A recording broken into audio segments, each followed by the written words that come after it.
kamu next time jangan mau ya dipermaluin sama guru, karena kami orang tua tuh yang bayar guru kamu. Kamu kalau kayak gitu itu tugas guru kamu, artinya dia yang gak jago ngajar. Gue udah menyimpulkan skill terpenting yang lu perlu punya dalam hidup adalah memahami manusia. Hello, welcome back to Rewind.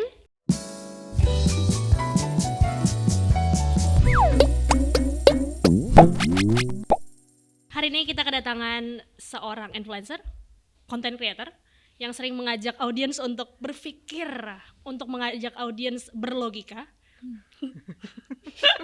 Kayak ketawa, nggak percaya nih. Gue sendiri juga nggak percaya tapi. Oke, selamat datang Kania Cita dan Abigail Limuria. Thank you Tiara, thank you guys, thank you Maple Thank Media you for udah having us. ngundang. Thank you for coming juga. Karena setelah kalian merilis buku ini, Bastian partnership langsung kayak kita harus mengundang kalian berdua. Oh, terima kasih Terima kasih Bastian loh. Dan sebetulnya ini juga salah satu, mungkin kalau Kania aku juga sudah dengar sejak lama dari Geo Times, Geo Live ya. Geo Dan Times kayak- bener tuh nama media. Pantes online-nya. pas di foto poster itu yang jadul banget Iya, gitu ya. iya, Gue pas itu ngeliat, wah ini sadis tahun- juga naruh fotonya yang Iya, itu tahun masih berponi. No, it's okay. Gak apa-apa, Itu gak kan apa-apa. foto yang gue publish juga. Iya, jadi emang it's for Cuma public maksudnya consumption. ngegali harus rada Iya, lama gitu. Iya, bener ya. Jadi Mereka nyari it's an foto honor lama. juga untuk kita. Thank you. Sebelum kita bahas soal bukunya yang tadi, makanya mikir. Karena ini Rewind, kita akan mencari tahu apa yang membuat kalian membuat buku makanya mikir ini. Oke. Kita mungkin tidak akan membahas fakta terlebih dahulu, tapi kita akan membahas memori. Kalau misal kalian ingat, apa memori kalian pertama sebagai manusia? Oke. Memori pertama gimana, Bi? Lo dulu. Memori pertama, Iya. wow, apa ya? Pasti pas kecil tuh kan memorinya tuh kayak sekilas gitu ya.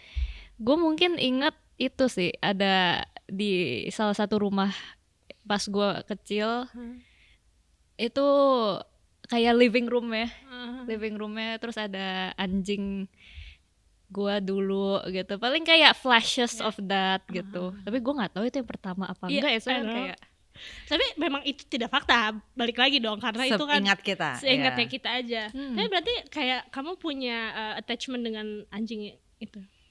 yang itu Iya, iya.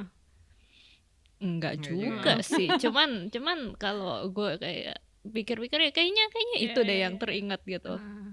Ada juga gue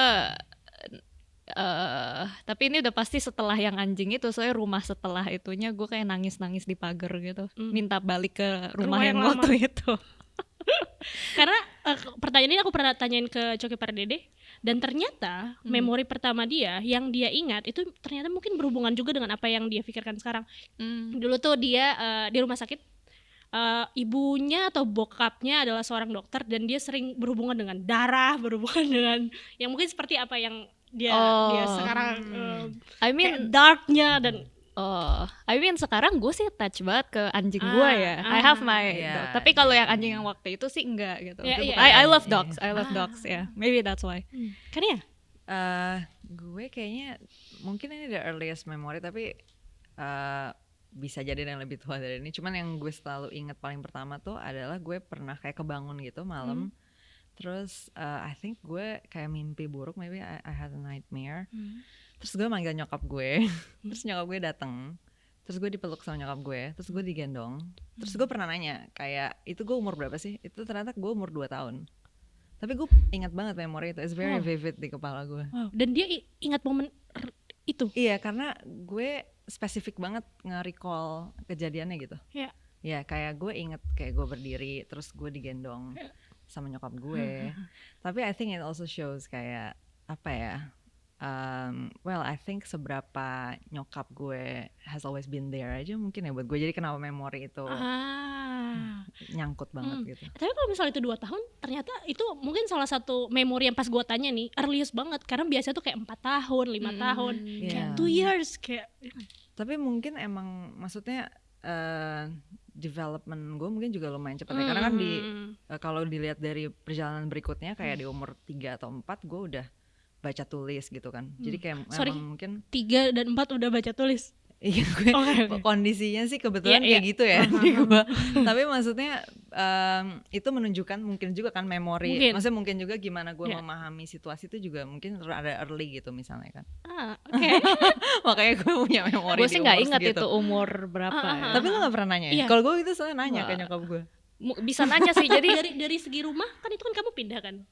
Iya, Tahunnya kali. jadi iya itu bisa ditanya sih. Tapi kalau itu juga yang spesifik itu tuh pas anjing itu meninggal, terus oma gua tuh kayak mau bawa ke dokter atau ya. apalah untuk dikubur atau apa. Nah pas dia mau keluar pintu itu vivid banget. Vivid banget. Nah, itu probably I can ask sih itu umur Iya, berapa. lo umur berapa, benar. Gue belum pernah nanya. Iya, soalnya kadang-kadang kitanya sendiri nggak tahu soalnya kita umur berapa. Iya betul. Tapi nggak tahu sih, bagi aku itu pertanyaan yang menarik gitu loh. Iya. Saat mendapatkan jawabannya juga unik-unik gitu loh. Iya. Oke. Kita ngomongin tapi masa kecil. Iya. Lu dipeluk gue death ya. Iya. Sad. Iya, itu death of your mom's dog berarti atau your Ya, family dog. Technically family. Iya. Jadi oma gue Punya sih. oma lu, Iya. Oke. Maybe it's been years juga di keluarga lu ya. Udah lama banget Udah. itu. Kalau kita ngomongin masa kecil, mungkin kalian tuh jarang menceritakan masa kecil kalian di podcast, mungkin karena itu berhubungan dengan personal atau gua nggak tahu kenapa. Sama mungkin topiknya kali ya. Maksudnya kan Oh, sering iya. kali kita diundangnya lebih kayak buat Iya. politik. Politik, kebijakan publik, demokrasi. Jadi kayak mungkin super weird aja tuh start the conversation with kayak kan By lu the way, waktu gue pas kecil Adalah pertanyaan gua. ya kalau ini kan emang Yes. topiknya jadi iya, iya. Sorry, lagi ngomongin politik terus tiba-tiba ngomongin masa kecil emang. Seperti apa masa It's kecil okay. kalian? Seperti apa kalian dibesarkan? Dari keluarga seperti apa? Mm-mm. Menurut aku, dari pandangan aku secara Annabelle adalah kayak kalian dibesarkan dari keluarga yang lumayan berbeda. Nah, banget sih. lu tau Kayak- Annabelle kan tapi? Enggak. Nggak ada. Analisis gembel. Hah? Apa? Analisis gembel. Oh serius? Iya. Ya ini aja Gua udah gue udah tahu dia jarang. Ya begini aja udah menunjukkan ya bahwa saya tumbuh besar dengan slang-slang yang Iya, berbeda slang gitu. yang berbeda. Kamu dengar aku Annabelle, it's just a word or Gue kira orang ada kenalan kan Iya, ya. makanya gue udah tebak pasti Ebi ya. Soalnya ini konteksnya sangat lokal. Nah, Ebi udah ketebak upbringingnya beda. Iya. Gue dulu kali ya. Gue besar di Depok di Limo, di Kecamatan Limo, Kota Depok lebih tepatnya sejauh mana itu secara sama tempat. Ayu Ting Ting? Nah, lumayan jauh sebenarnya. Oh, oke. Tapi waktu Kak Ayu Ting Ting itu pertama kali kayak booming gitu, kepala sekolah gue tuh bener-bener ngomong di upacara gitu loh, kayak kita sekarang punya pahlawan baru gitu loh Wow. di Depok. It's real? Bener, it's real story. Kayak I Depok swear. Pride tuh beneran. Depok Pride tuh beneran. It's real. Berarti ini Dan pas Kak Ayu Ting Ting di tuh- dahsyat, sorry. Iya kayaknya deh. Lupa, pokoknya ada satu momen lagu Kak Alamat. Ayu yang terkenal banget kan waktu itu Alamat Palsu ya. Tapi kayaknya momentumnya tuh ada exactly apa gitu, tapi gue rada lupa persisnya. Tapi setelah kejadian itu terus besokannya tuh kan kayak Seninnya tuh upacara sekolah gitu kan. Dan kepala sekolah gue tuh beneran emang meng-announce itu gitu loh di upacara. Dan gara-gara itu gue jadi ngikutin gitu. Maksudnya gue jadi tahu kayak Kak Ayu gitu gara-gara diomongin gitu loh di upacara Oh, gue. sebelumnya lu nggak tahu. Gue cuman kayak dengar lagu tapi gue nggak yang ngulik banget gitu loh. Tapi gara-gara kepala sekolah gue jadi ngulik banget gitu, kayak emang dia Depoknya di mana sih gitu-gitu. soalnya Kak Ayu disebut sebagai ya pahlawan yang baru, kayak rising hero gitu di Depok. Tapi beneran kayak maksudnya se-Queen of Depok itu ya Kak Ayu. Iya. Nah gue besar cuman sama nyokap, jadi bokap gue nggak hidup sama gue. Ini mungkin kadang-kadang suka menimbulkan pertanyaan ya di orang. Maksudnya pertanyaannya tuh yang kayak apakah gue ngerasa ada yang kurang, apakah gue ngerasa kehilangan gitu. Tapi mungkin nggak tepat kalau di konteks gue gitu, karena gue nggak pernah ngalamin aja kan, nggak pernah ngalamin ada bokap aja gitu. Mungkin kalau buat teman-teman gue yang misalnya kayak nyokap bokapnya pisah di tengah jalan, yang dimana mereka udah cukup gede, misalnya kayak mereka udah remaja gitu kan, jadi mereka udah besar dengan orang tuanya, dua-duanya ada terus pisah, terus jadi mereka cuma nama salah satunya, mereka mungkin ada momen kayak mereka kangen, mereka kehilangan. Tapi kan kalau gue enggak, gue emang dari awal emang cuma sama nyokap doang. Yang lo tahu itu. Iya, jadi gue I think I lived a pretty much happy childhood ya. Maksudnya Oke. gue nggak ada ngalamin kayak apa ya, maksudnya yang orang bayangin kalau lo hidup sama satu orang tua doang mungkin kayak lonely, sedih, atau kayak kalau lo ngeliat ada temen lo yang ulang tahun terus orang tuanya lengkap terus lo gimana. Enggak, bukan itu. Gue masalahnya bahkan gue nggak ngelihat ada orang yang ulang tahun. Maksudnya gue nggak, pertama gue nggak punya temen, terus yang kedua gue nggak terlalu merhatiin orang lain ngapain gitu. Kania tuh asik sama dirinya sendiri itu. Itu dia. Itu Tiara aja. Tidak punya teman tuh definisinya, maksudnya ini kan kita anak kecil ya, maksudnya kan Beneran gak punya temen. Maksudnya gue biasanya cuman main sendiri. Dan dia nggak notice itu ya. Iya, nggak notice itu. Iya benar. Tapi adik-adik gue beda ya. Maksudnya kayak gue sama adik-adik gue bertiga gitu. Jadi adik-adik gue tuh lebih normal gitu, lebih sosialin normal. Jadi mereka tuh dari kecil punya teman gitu. Sedangkan gue emang enggak. Dan bukan yang kayak gimana ya? Bukan kayak gue berusaha nyari teman terus gue gagal berteman gitu, enggak. Tapi emang gue nggak pernah nyari teman. jadi waktu kecil, kalau waktu itu gue pernah di podcastnya Uus deh kayaknya. Uus nanya ke gue kayak, lo masa sih kan nggak pernah misalnya temen lo ulang tahun, terus ada bokap nyokapnya tiup lilin sama dia gitu. Terus gue kayak, gue nggak bisa recall sama sekali di mana gue ngelihat orang ulang tahun tuh. jadi gue bahkan nggak punya memori ada orang ulang tahun. kalau lo yang ulang tahun siapa yang datang? Gue ulang tahun, gue terlalu miskin ya untuk ngerayain ulang tahun. I swear. Jadi maksud gue, ini gue penting sih jelasin. Maksudnya konteksnya adalah gue hidup di keluarga miskin, literally miskin secara definisi BPS. Beneran, karena gue sampai kuliah pun gue dapat beasiswa bidik misi. Itu beasiswa orang miskin, yang dimana lu cuma bisa dapat beasiswa itu kalau lu memenuhi definisi miskin BPS. Jadi gue dari kecil sampai kuliah itu ya sebagai keluarga miskin gitu loh. Jadi sangat nggak mungkin gue ngerayain maksudnya pakai apa, makannya susah. Gitu. Sesusah itu kan?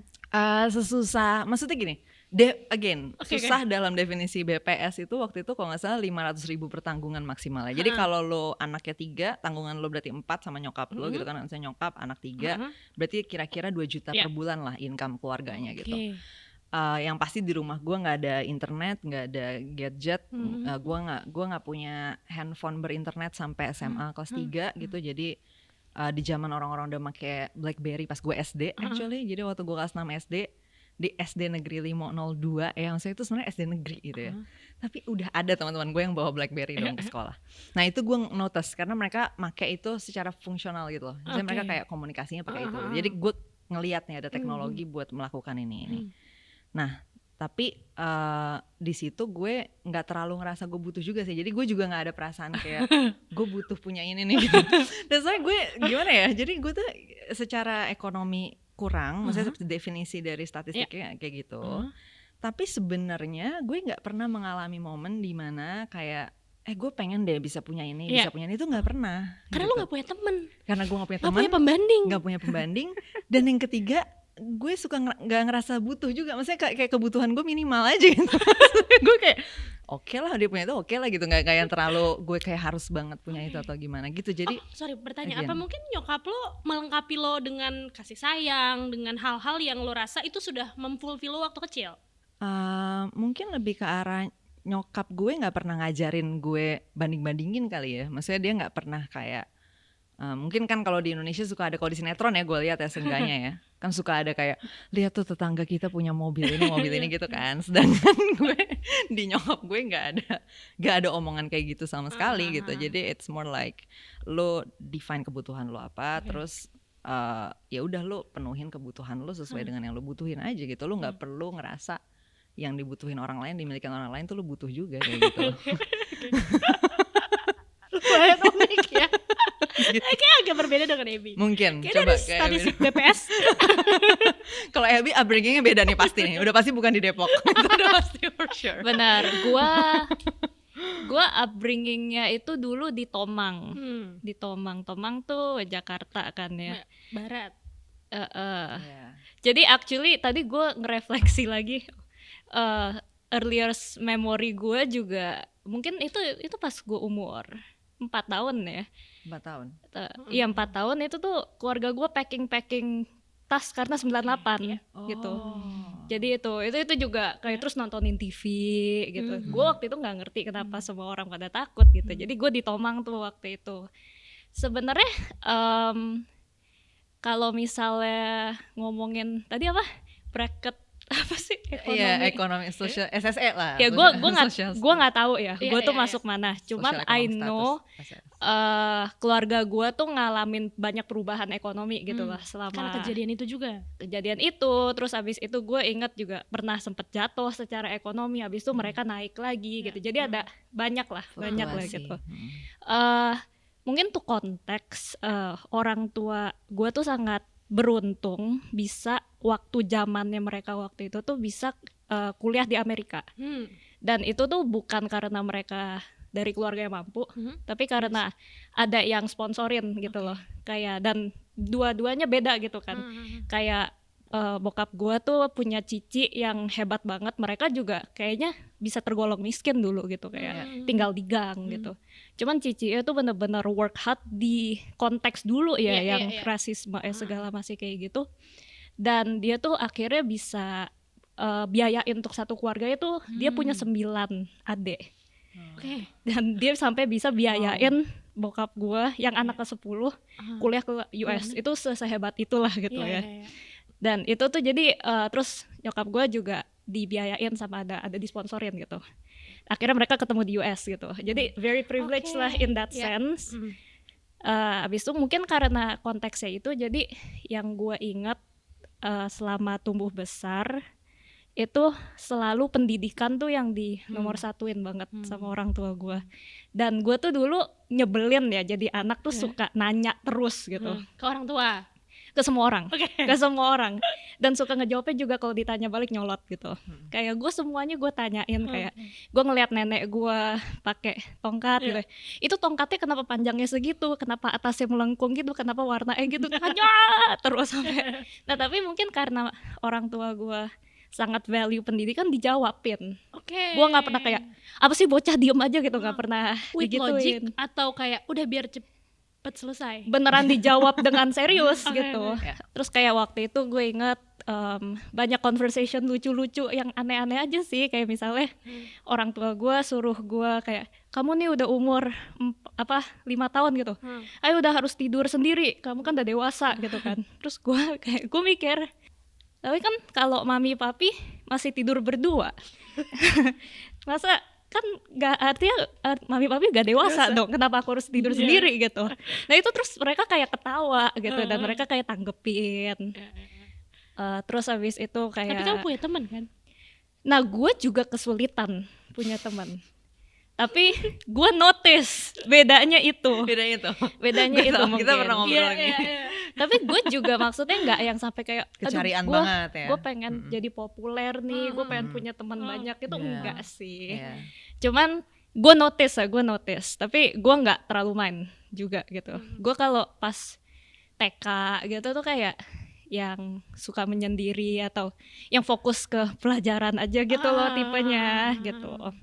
Jadi ada perbedaan dan ada kemiripan juga ya, in a way gitu, di antara kalian berdua. Keanehan yang mungkin orang anggap aneh. Iya, bedanya tuh justru itu nanti kita bakal bisa deeper juga ya. Itu soal tadi si Abby punya kesadaran sosial yang lebih tinggi gitu.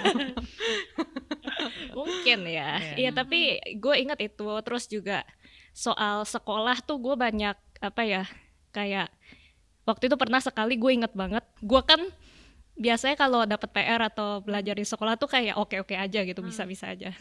Sampai ada satu pelajaran matematika, gue ingat aja itu soal perperan gitu loh, yang 1/4 apa gitu. Gue nggak nangkep kan, sampai gue disetrap suruh ngerjain soal gitu. Nah itu gue kena mental banget kan, soalnya selama ini nggak pernah gagal lah dalam mata sekolah. Terus gue setrap, dimarah-marahin gitu apa segala. Terus gue balik pulang cerita ke orang tua gue, terus mereka bilang kayak, kamu next time jangan mau ya dipermaluin sama guru, karena kami orang tua tuh yang bayar guru kamu. Kamu kalau kayak gitu itu tugas guru kamu, artinya dia yang gak jago ngajar, dia bilang gitu. Jadi itu banyak banget pemikiran gue yang bisa dibilang jadi kebuka sama progresif tuh karena orang tua gue sih gitu.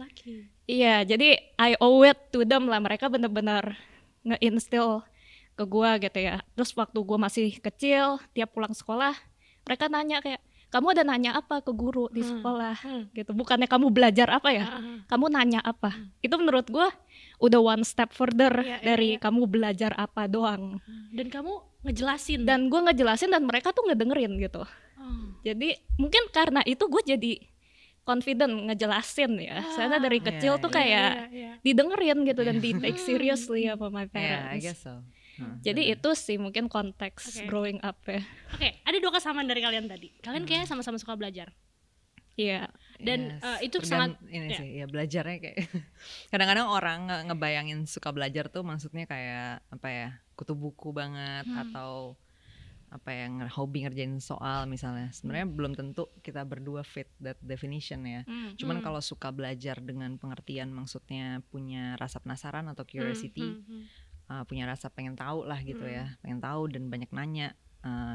I guess so ya, mungkin kita berdua punya kesamaan di situ. Tapi bukannya secara akademis juga sama ya? Maksudnya tadi kayak Abby juga cerita, kamu juga suka baca, kayak kamu pernah bilang kayak kamu akan baca buku pelajaran itu sampai habis. Dan itu adalah yang tidak aku lakukan. Aku tuh merasa gue juga gak gitu kok. Abby juga exactly right, makanya Abby gak gitu. Iya justru itu makanya gue bilang tadi rada hati-hati dengan suka belajar. Soalnya Abby juga bukan tipe yang membaca. Suka belajar ya, lu sama gue kayak beda ya. Iya. Kalau dan gue juga ngelakuin si baca buku itu kan sebenarnya bukan gara-gara gue suka per se kan. Ya soalnya lu gak ada teman. Iya exactly. Jadi ini harus dipahami konteksnya Tiara. Bahwa gue baca buku itu gara-gara apa tahu nggak? Gara-gara banyak banget jam kosong gitu loh. Jadi iya gue di sekolah negeri sama kan. Nah Abby nggak di sekolah negeri nih, jadi dia nggak ngalamin. Lu nggak ngalamin kan di mana ada 2 jam swasta, pelajaran matematika itu gurunya datang cuma 30 menit. Terus 1,5 jam kemudian gue bingung mau ngapain. Nah ketika gue bingung mau ngapain itu, yang ada di sekitar gue cuma buku pelajaran. Jadi kayak 1,5 jam lo akan membaca buku dan itu berulang kali. Iya kan? Terus ya dong. Nggak, dia tuh nggak kepikiran ngobrol gitu Mbak, teman sebelahnya. Iya, gue aja baru kepikiran pas gue ditanya soal itu. Gue baru ngeh. Kan gue kira semua orang tuh gitu. Semua orang gue kira baca si buku-buku pelajaran itu. Gue sampai tahu kayak nama penulisnya gitu-gitu. Karena gue kayak gue baca itu doang gitu kan. Terus gue baru tahu ternyata orang-orang ada kegiatan lain gitu loh. Yaitu ngobrol atau enggak main ini. Gue baru tau orang tuh main capsa atau apa gitu, main kartu gitu loh. Iya, jadi gue nggak kebayang ada kegiatan sih, itu. Exactly, nah Abby itu masih. Gue main terus sih dulu. Maksudnya gue kan gak banyak teman tapi punya teman dan itu ya asik sama temennya sendiri. Iya. Kalau Abby itu bisa kayak gitu. Sedangkan kalau gue punya teman kayak 2 orang gitu, tapi mereka juga kayak gue. Jadi kalian kesehariannya baca buku pelajaran. Hangoutnya baca buku pelajaran. Mereka nggak sekelas sama gue, jadi mereka di kelas lain. Jadi waktu jam kosong mereka gini. Cuman maksudnya gini, ketika misalnya jam kosong atau apa, ya paling mereka juga ngelakuin yang kayak gue lakuin aja. Paling mereka ngabisin di depan mereka. Itu nggak tahu mau ngapain lagi. Nggak, soalnya mereka juga baca Bi. Jadi pas gue tanya, iya, actually mereka juga baca teks. Kalian bakal kayak ini nggak sih?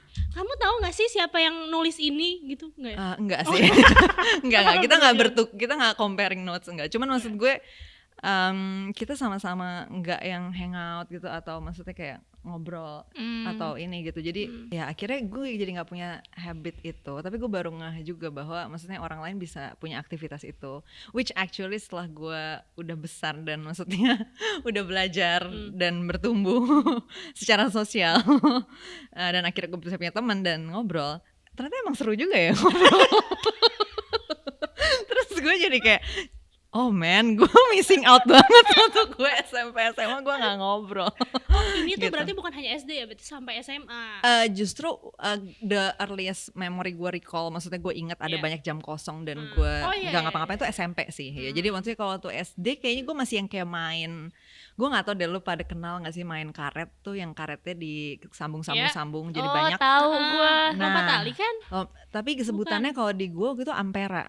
Gue nggak tahu sih di mana ada sebutan itu ya. Mungkin itu sebutan Depok doang ya. Gue nggak tahu. Tapi di sekolah gue waktu itu kita nyebutnya main ampera, yang ada dada kepala ini kan. Maksudnya yang naik terus tuh talinya kan sampai merdeka. Oh iya.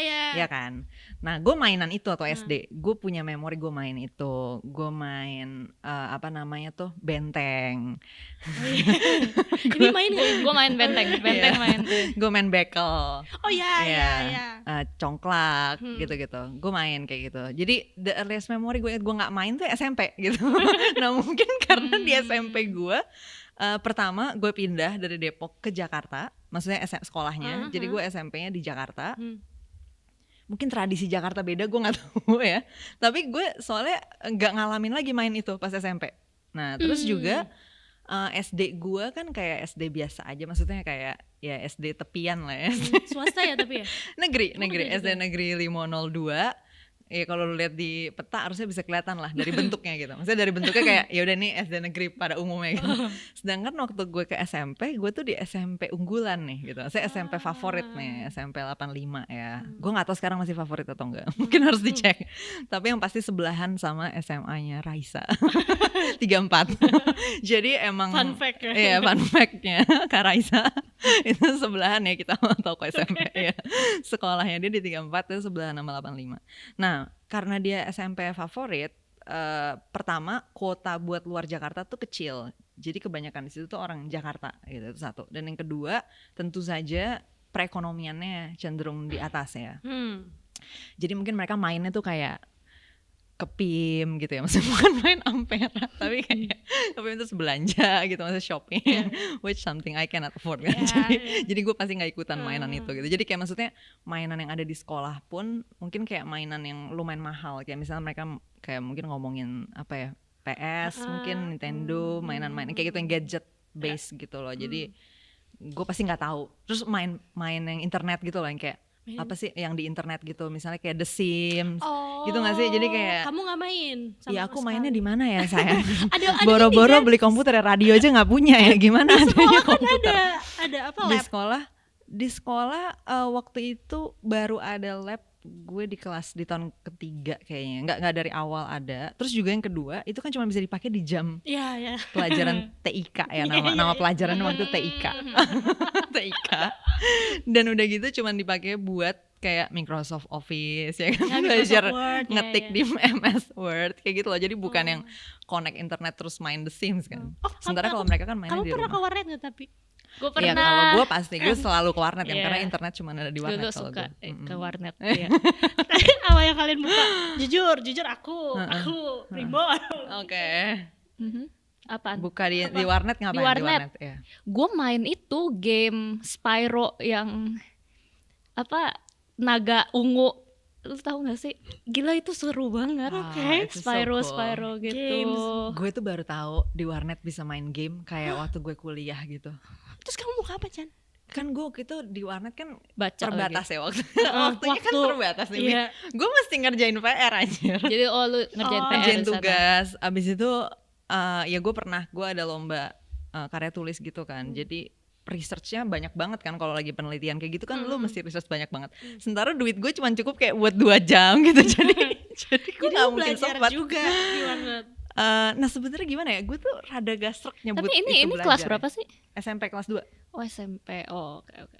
Iya. Makanya udah ada riset-riset gitu ya PR ya. Iya kan SMP soalnya, Iya, bukan iya, pas iya, SD. iya. Kalau pas SD malah gue nggak tahu warnet ya, gue nggak tahu internet waktu Iya. SD. Tapi Iya, kenapa iya, lo nggak makanya. bisa nyebut itu belajar?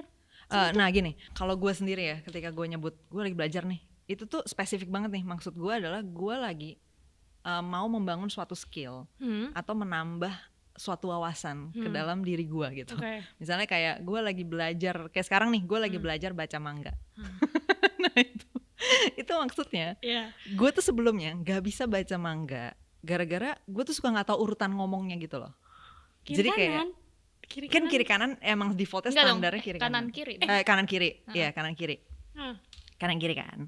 Tapi kan kadang-kadang panelnya tuh nggak selalu se-straightforward kanan kiri gitu loh. Ya kan? Kadang-kadang tuh panelnya aneh-aneh gitu. Emang ada susunannya. learning curve sih. Ada learning Oke. curve. Exactly. Nah, ini Thanks, contoh. Abby. Iya, jadi waktu gue menyebut ini belajar, maksudnya ya gue lagi ngebangun skill untuk gue bisa fasih nih melakukan ini gitu.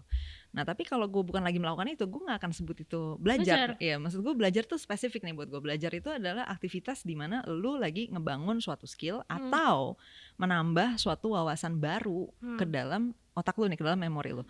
Nah kadang-kadang kalau misalnya gue research, gue nggak masukin itu ke memori gue. Maksudnya gue cuman make itu untuk konteks itu aja gitu.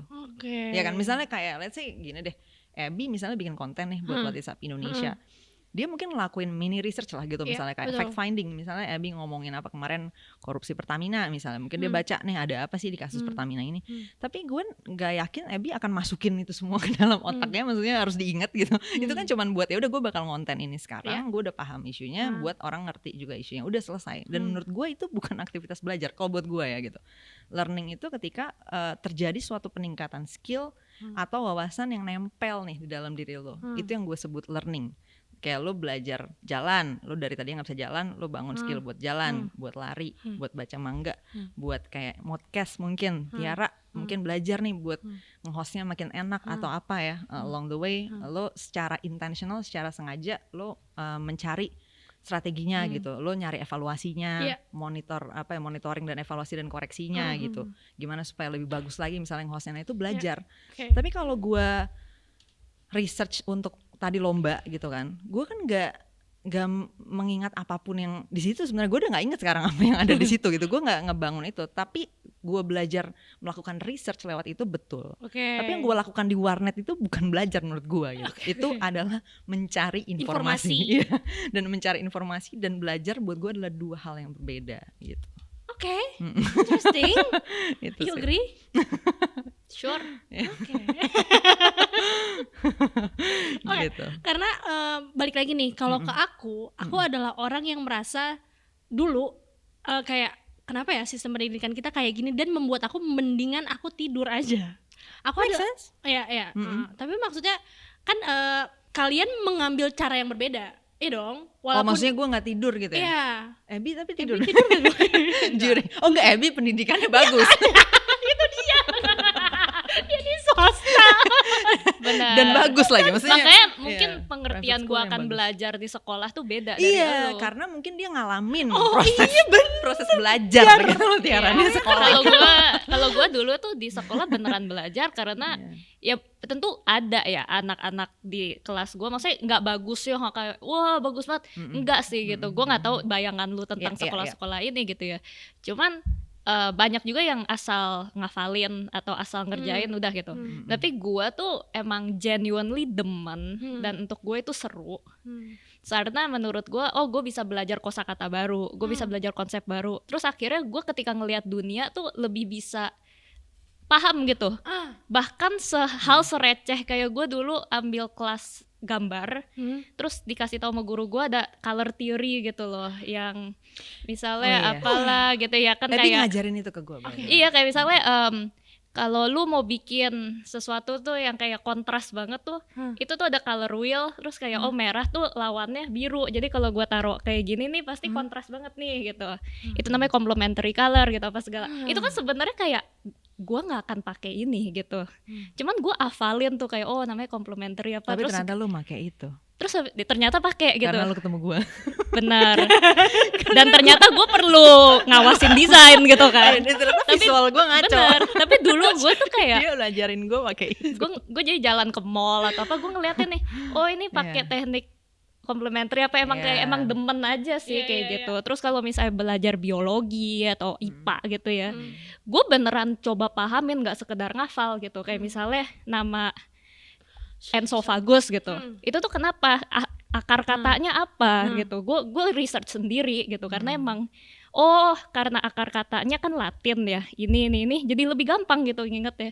Emang demen aja untuk ngerti, soalnya gue jadi bisa ngedeskripsiin dunia dan itu lebih paham aja gitu. Nah untuk gue makanya gue selama di sekolah gue belajar karena makanya banyak yang masih gue inget gitu jadinya, walaupun itu fun facts yang random gimana gitu. Atau ya mungkin apa ini gara-gara kita berada di sistem pendidikan yang berbeda. Mungkin ya itu juga, tapi gue juga nggak bisa bilang gue 100% nggak ngikutin, maksudnya nggak belajar juga ya di sekolah ya. Tadi kan gue konteksnya di warnet ya itu. Kalau di warnet biasanya gue ngerjain tugas, beresin lomba, gue lagi lomba research. Tapi sisanya gue sempet mainan ini juga, sosial media. Gue ingat gue main Twitter waktu gue SMP, terus itu lagi rame banget pocong. Oh iya, pocong G-nya 3. Udah ketahuan ya gue tahun berapa SMP. Gue tahu tuh, ya gue sempat main juga. Kan karena meledak banget nih akun beliau ya. Betul. Bang Arif, ya jujur ya pada saat gue di fallback sih bangga sih. Kayak one of the first person yang gue lihat gitu kan di Twitter, gede banget akunnya. Betul. Terus kayak wow, gue bisa kenal orang ini ya. Later in life. Kania tahun 2008, selamat lu kenalan sama pocong. Jadi gue sempat main Twitter juga di warnet. Maksudnya gue perlu ngasih disclaimer atau maksudnya konteks juga, karena kadang-kadang ketika kita cerita bahwa kita kayak gini, maksudnya ada kayak kita baca atau apa, orang tuh ngeliatnya kayak mungkin kita kayak serius banget atau kayak tukang belajar banget gitu kan, kayak tadi bilang belajar banget, padahal gue ngeliat justru enggak. Maksudnya gue sama Abby menurut gue enggak yang terlalu begitu banget sebenarnya, ngerti kan? Maksudnya justru ada yang lebih begitu, maksudnya yang cenderung begitu. Kalau gue tuh lebih ke arah sangat-sangat pragmatis justru ya, nyebutnya kali. Kalau sekarang gue pakai bahasanya pragmatis. Pragmatis tuh maksudnya ya gue ngelakuin sesuatu based on kebutuhan, based on functionality, kayak ini fungsinya ngapain, kegunaannya apa buat gue. Ini nih SMP. Iya dari SD bahkan gue kayak gitu. Iya kayak tadi misalnya gue kenapa gue main Ampera gitu ya. Ya ini benefitingnya buat gue ngerasa enjoy mainnya gitu. Jadi gue lakuin gitu. Tapi kalau gue nggak enjoy gue nggak lakuin gitu. Nah yang menarik buat gue ketika gue udah dewasa dan gue kenal sama orang-orang adalah gue nggak nyangka ternyata itu tuh privilege gitu. Ternyata bisa mengatakan tidak pada sesuatu yang lu tidak enjoy, dan hanya melakukan sesuatu kalau lu enjoy atau lu happy doing it. Itu tuh bukan semua orang lakuin itu gitu. Gue tuh baru tahu gitu. Ternyata orang tuh bisa sampai harus ikutan seminar how to say no gitu loh. Iya, gue shock dengan itu. Maksudnya gue nggak nyangka karena gue nggak punya memori di mana gue harus belajar melakukan itu. Gitu. Kayak gue dari kecil. Mungkin didikan nyokap gue juga ya. Maksudnya didikan dan nilai-nilai dari nyokap gue yang sangat menghargai happiness orang menurut gue. Menghargai happiness orang? Iya, menghargai happiness orang. Iya, menghargai apa yang membuat orang lain tuh bahagia gitu loh. Dia bisa gak setuju dengan sesuatu, tapi kalau itu kebahagiaan lu ya udah.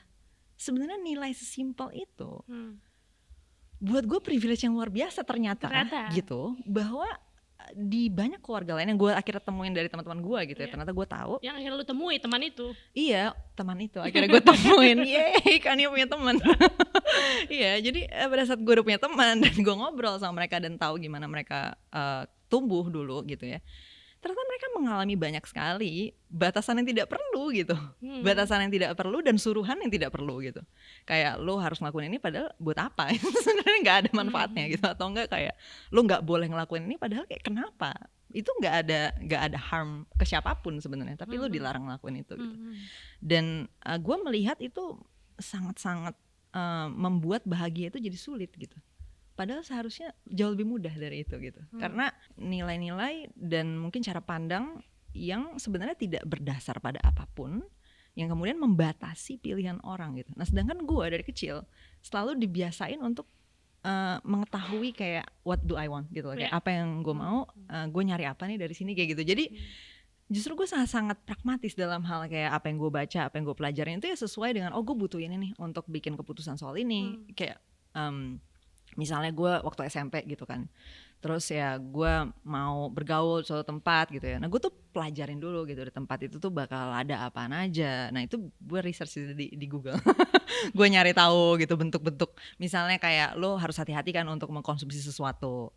Misal lo mau ke tempat yang baru, yang di situ lo tahu akan ada mungkin makanan, minuman atau jenis tertentu yang lo nggak pernah tahu sebelumnya, ya lo bisa pelajarin itu. Jadi sebenarnya lebih ke sesuai dengan fungsi dan kebutuhan. Nah jadi waktu gue SMP misalnya, gue tuh juga punya sangat banyak waktu untuk apa yang gue suka yang bukan belajar gitu. Maksudnya kayak pacaran, jalan sama cowok, terus kayak itu gue sih. Kalau Abby kayak enggak.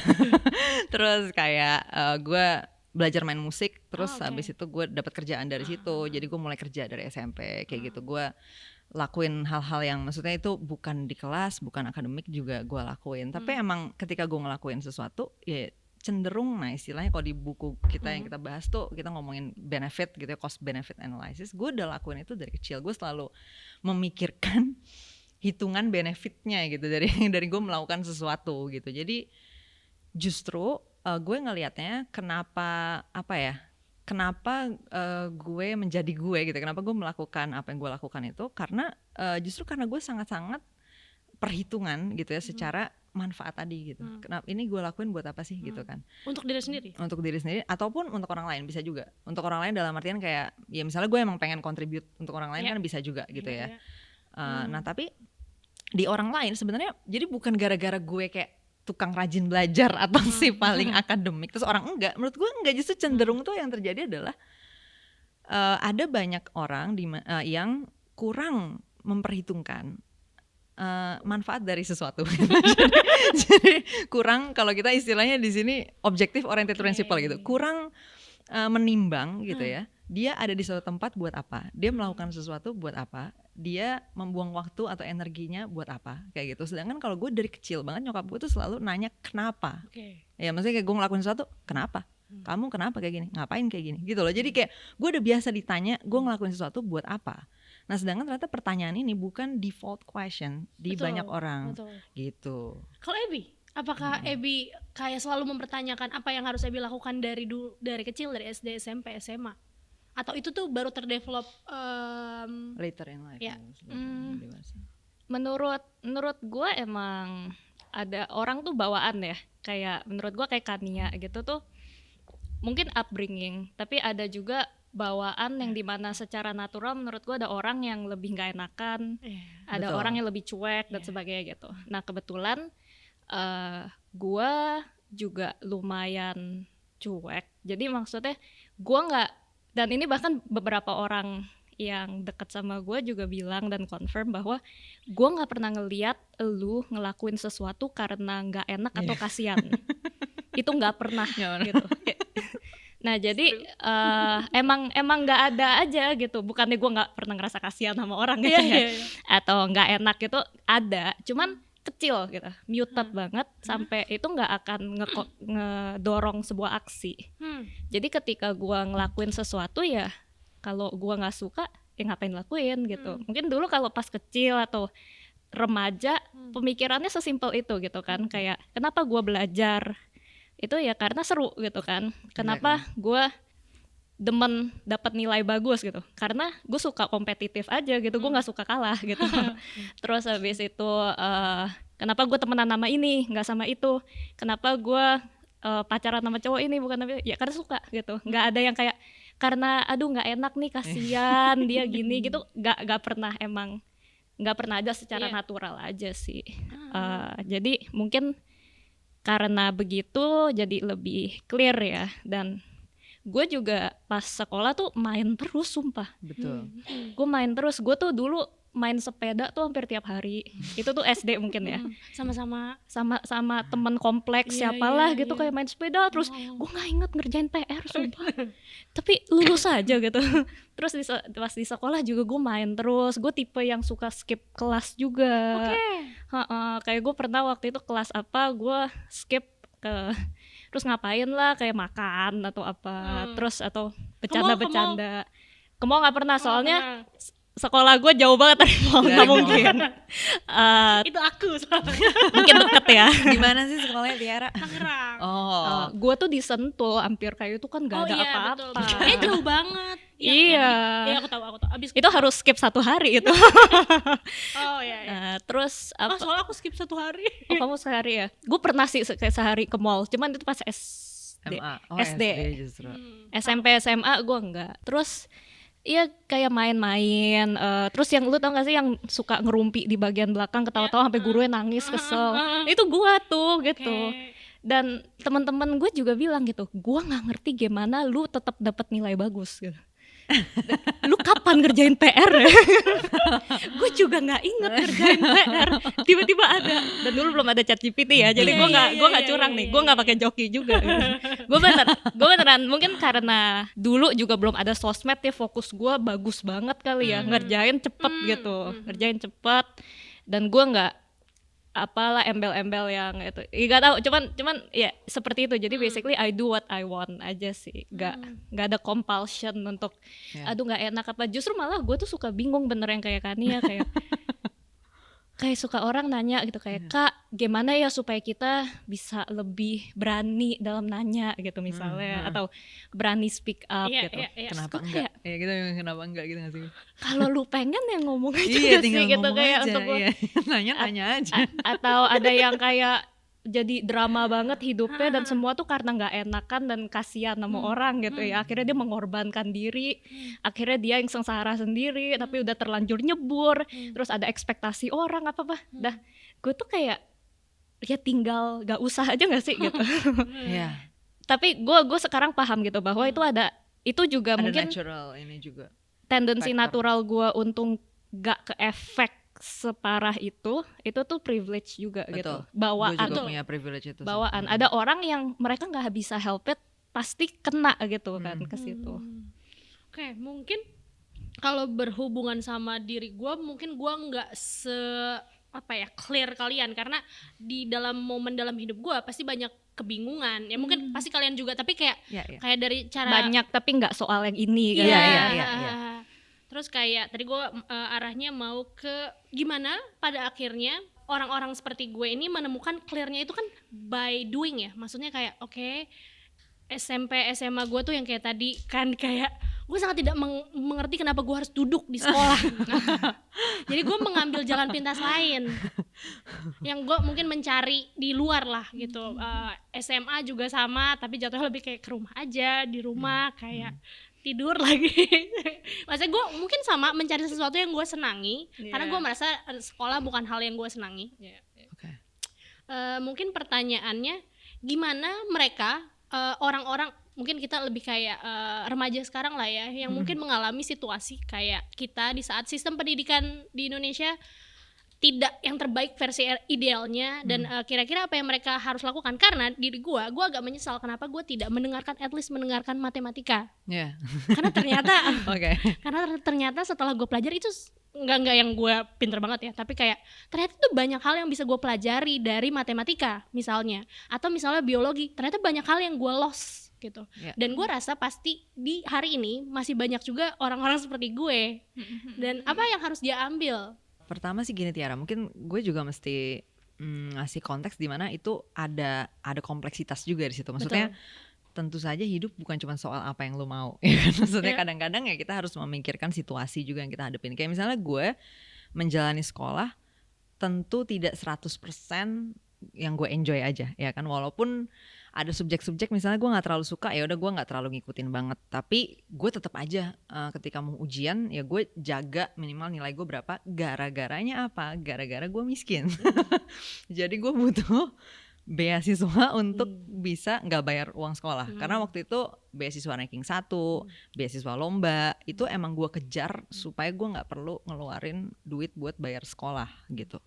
Nah jadi dalam situasi itu tentu ada momen-momen di mana gue sebenarnya nggak terlalu suka nih pelajaran ini, tapi gue harus pass minimal nilai misalnya 90 untuk gue ranking 1, let's say gitu, hitungannya kayak gitu. Ya udah gue hafalin doang gitu ya, kayak tadi kata Abby, ada momen-momen di mana gue juga ngafalin doang, gue cuma sekedar lewat aja, gue jadi nggak nyangkut nih pelajarannya. Tapi dalam proses itulah, karena gue kepaksa nih kan harus kayak gitu, jadi ada pelajaran-pelajaran yang ternyata emang gue dapet kayak ini make sense banget nih, ini helpful banget buat gue menavigasi kehidupan gue gitu ya. Akhirnya jadi nyangkut dong gitu kan, karena gue pelajarin anyway kan, gara-gara gue ngejar nilai itu. Nah dari situ gue ngelihat sebenarnya adanya sistem di mana lo harus ngejar nilai untuk dapat suatu reward itu ada manfaatnya gitu maksud gue. Karena lo nggak bisa tahu apa yang lo butuh tahu sebelum lo tahu, ngerti nggak?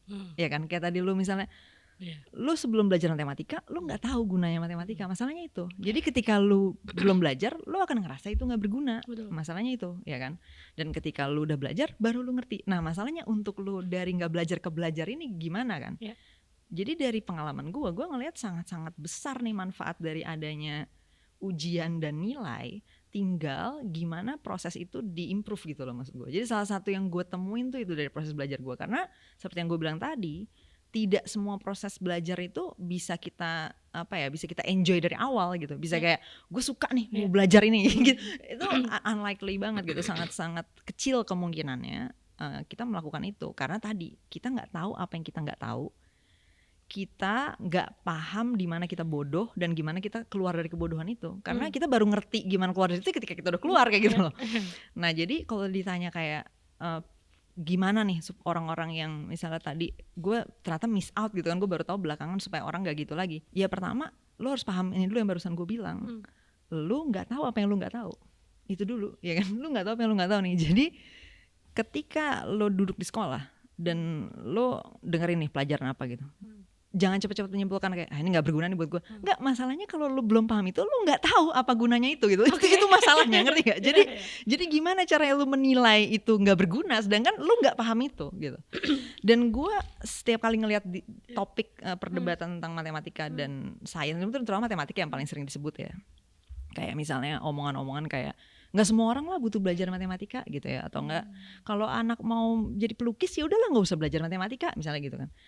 Sorry to say, tapi ini selalu datang dari orang yang nggak paham matematika, gitu. Mereka bukan orang yang bermatematika, dan kalau gue lihat dari struktur omongannya nggak matematis, gitu loh. Jadi kelihatan ini bukan mathematical mind.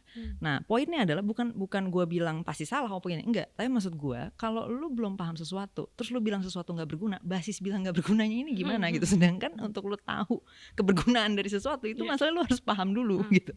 Dan hampir semua orang yang paham matematika, ini bukan berarti harus dosen matematika atau mathematician ya gitu. Ini orang pada umumnya aja nih. Orang pada umumnya bahkan lawyer gitu ya, peneliti ekonomi gitu. Tapi mereka matematika bagus. Mereka pasti bilang matematika tuh harus buat semua orang gitu. Dan itu datang dari orang yang udah paham. Nah, jadi buat teman-teman yang masih remaja gitu, maksudnya nih SMP, SMA, mungkin kayak banyak hal kalian ngerasa ini buat apa sih buat gue. Nah, jangan buru-buru nyimpulin itu gitu. Karena bisa jadi ya lu belum tahu aja apa gunanya itu. Kayak gue waktu gue nggak tahu apa manfaat dari punya teman, gue nggak berusaha untuk punya teman karena gue nggak tahu apa gunanya itu, ya kan? Gue nggak tahu seberapa menyenangkannya hidup dengan punya teman, gitu. Nah itu mungkin gue bisa menjadi sampel yang bagus juga untuk lo mempertimbangkan ulang apa yang berguna dan nggak berguna itu. Nah, bukan berarti lo harus 24 jam belajar juga kan. Sebenarnya buat gue sama Abby tadi kita udah cerita juga. Kita juga banyak banget main. Gue sendiri banyak banget pacaran dan jalan dan segala macam. Jadi maksud gue untuk lo mempelajari sesuatu sebenarnya lo nggak butuh 24 jam juga gitu. Jadi sebenarnya yang lo lihat kayak apakah effortnya segala itu banget, sebenarnya enggak. Tapi apakah ada effort? Iya. Untuk lo membangun suatu skill, untuk lo belajar sesuatu akan ada effort di dalamnya. Tapi nggak usah terlalu jangan ngeblok di depan lah gitu. Jangan terlalu banyak asumsi bahwa itu akan jadi berat, bahwa itu akan bikin lo jadi nggak bisa main atau apa. Sebenarnya enggak. Nah, yang penting dipahami adalah tadi suatu wawasan itu lo baru tahu dia berguna ketika lo udah tahu. Kayak tadi Tiara juga cerita, gue juga udah cerita. Jadi jangan buru-buru mengesampingkan hal-hal ini hanya karena lo ngelihat ada 1-2 orang yang lu lihat dari luar kayaknya nih orang belajarnya nggak bener deh, tapi sukses-sukses aja. Mungkin ada pikiran kayak gitu ya. Karena sekarang kan banyak banget misalnya kayak influencers atau content creators dengan uang miliaran per bulan. Dan orang ngeliatnya kayak ini orang nggak belajar, nggak sekolah gini-gini. Nggak, masalahnya lu nggak tahu pada saat dia belajar. Itu juga masalah berikutnya ya. Kayak misal contoh content creator yang biasa disebut-sebut soal ini kan Timothy Ronald ya. Gue kenal Timothy Ronald, gue ngobrol sama dia. Enggak, ini orang yang definitely belajar gitu loh. Jadi lu ngeliat orang belajar bukan berarti dia harus S2 dari Harvard atau Columbia gitu. Ya dia bisa belajar banget tapi gak ada gelarnya, itu bisa gitu. Nah, jadi teman-teman anak muda yang punya role model sekarang para content creators ini, lu jangan cepat-cepat menyimpulkan bahwa mereka nih gak belajar, mereka nih kosong nih otaknya. Enggak, gue belum pernah nemu satupun orang-orang ini yang kosong. Asli gitu. Bahkan yang orang mungkin bilangnya ini kosong nih orang. Enggak.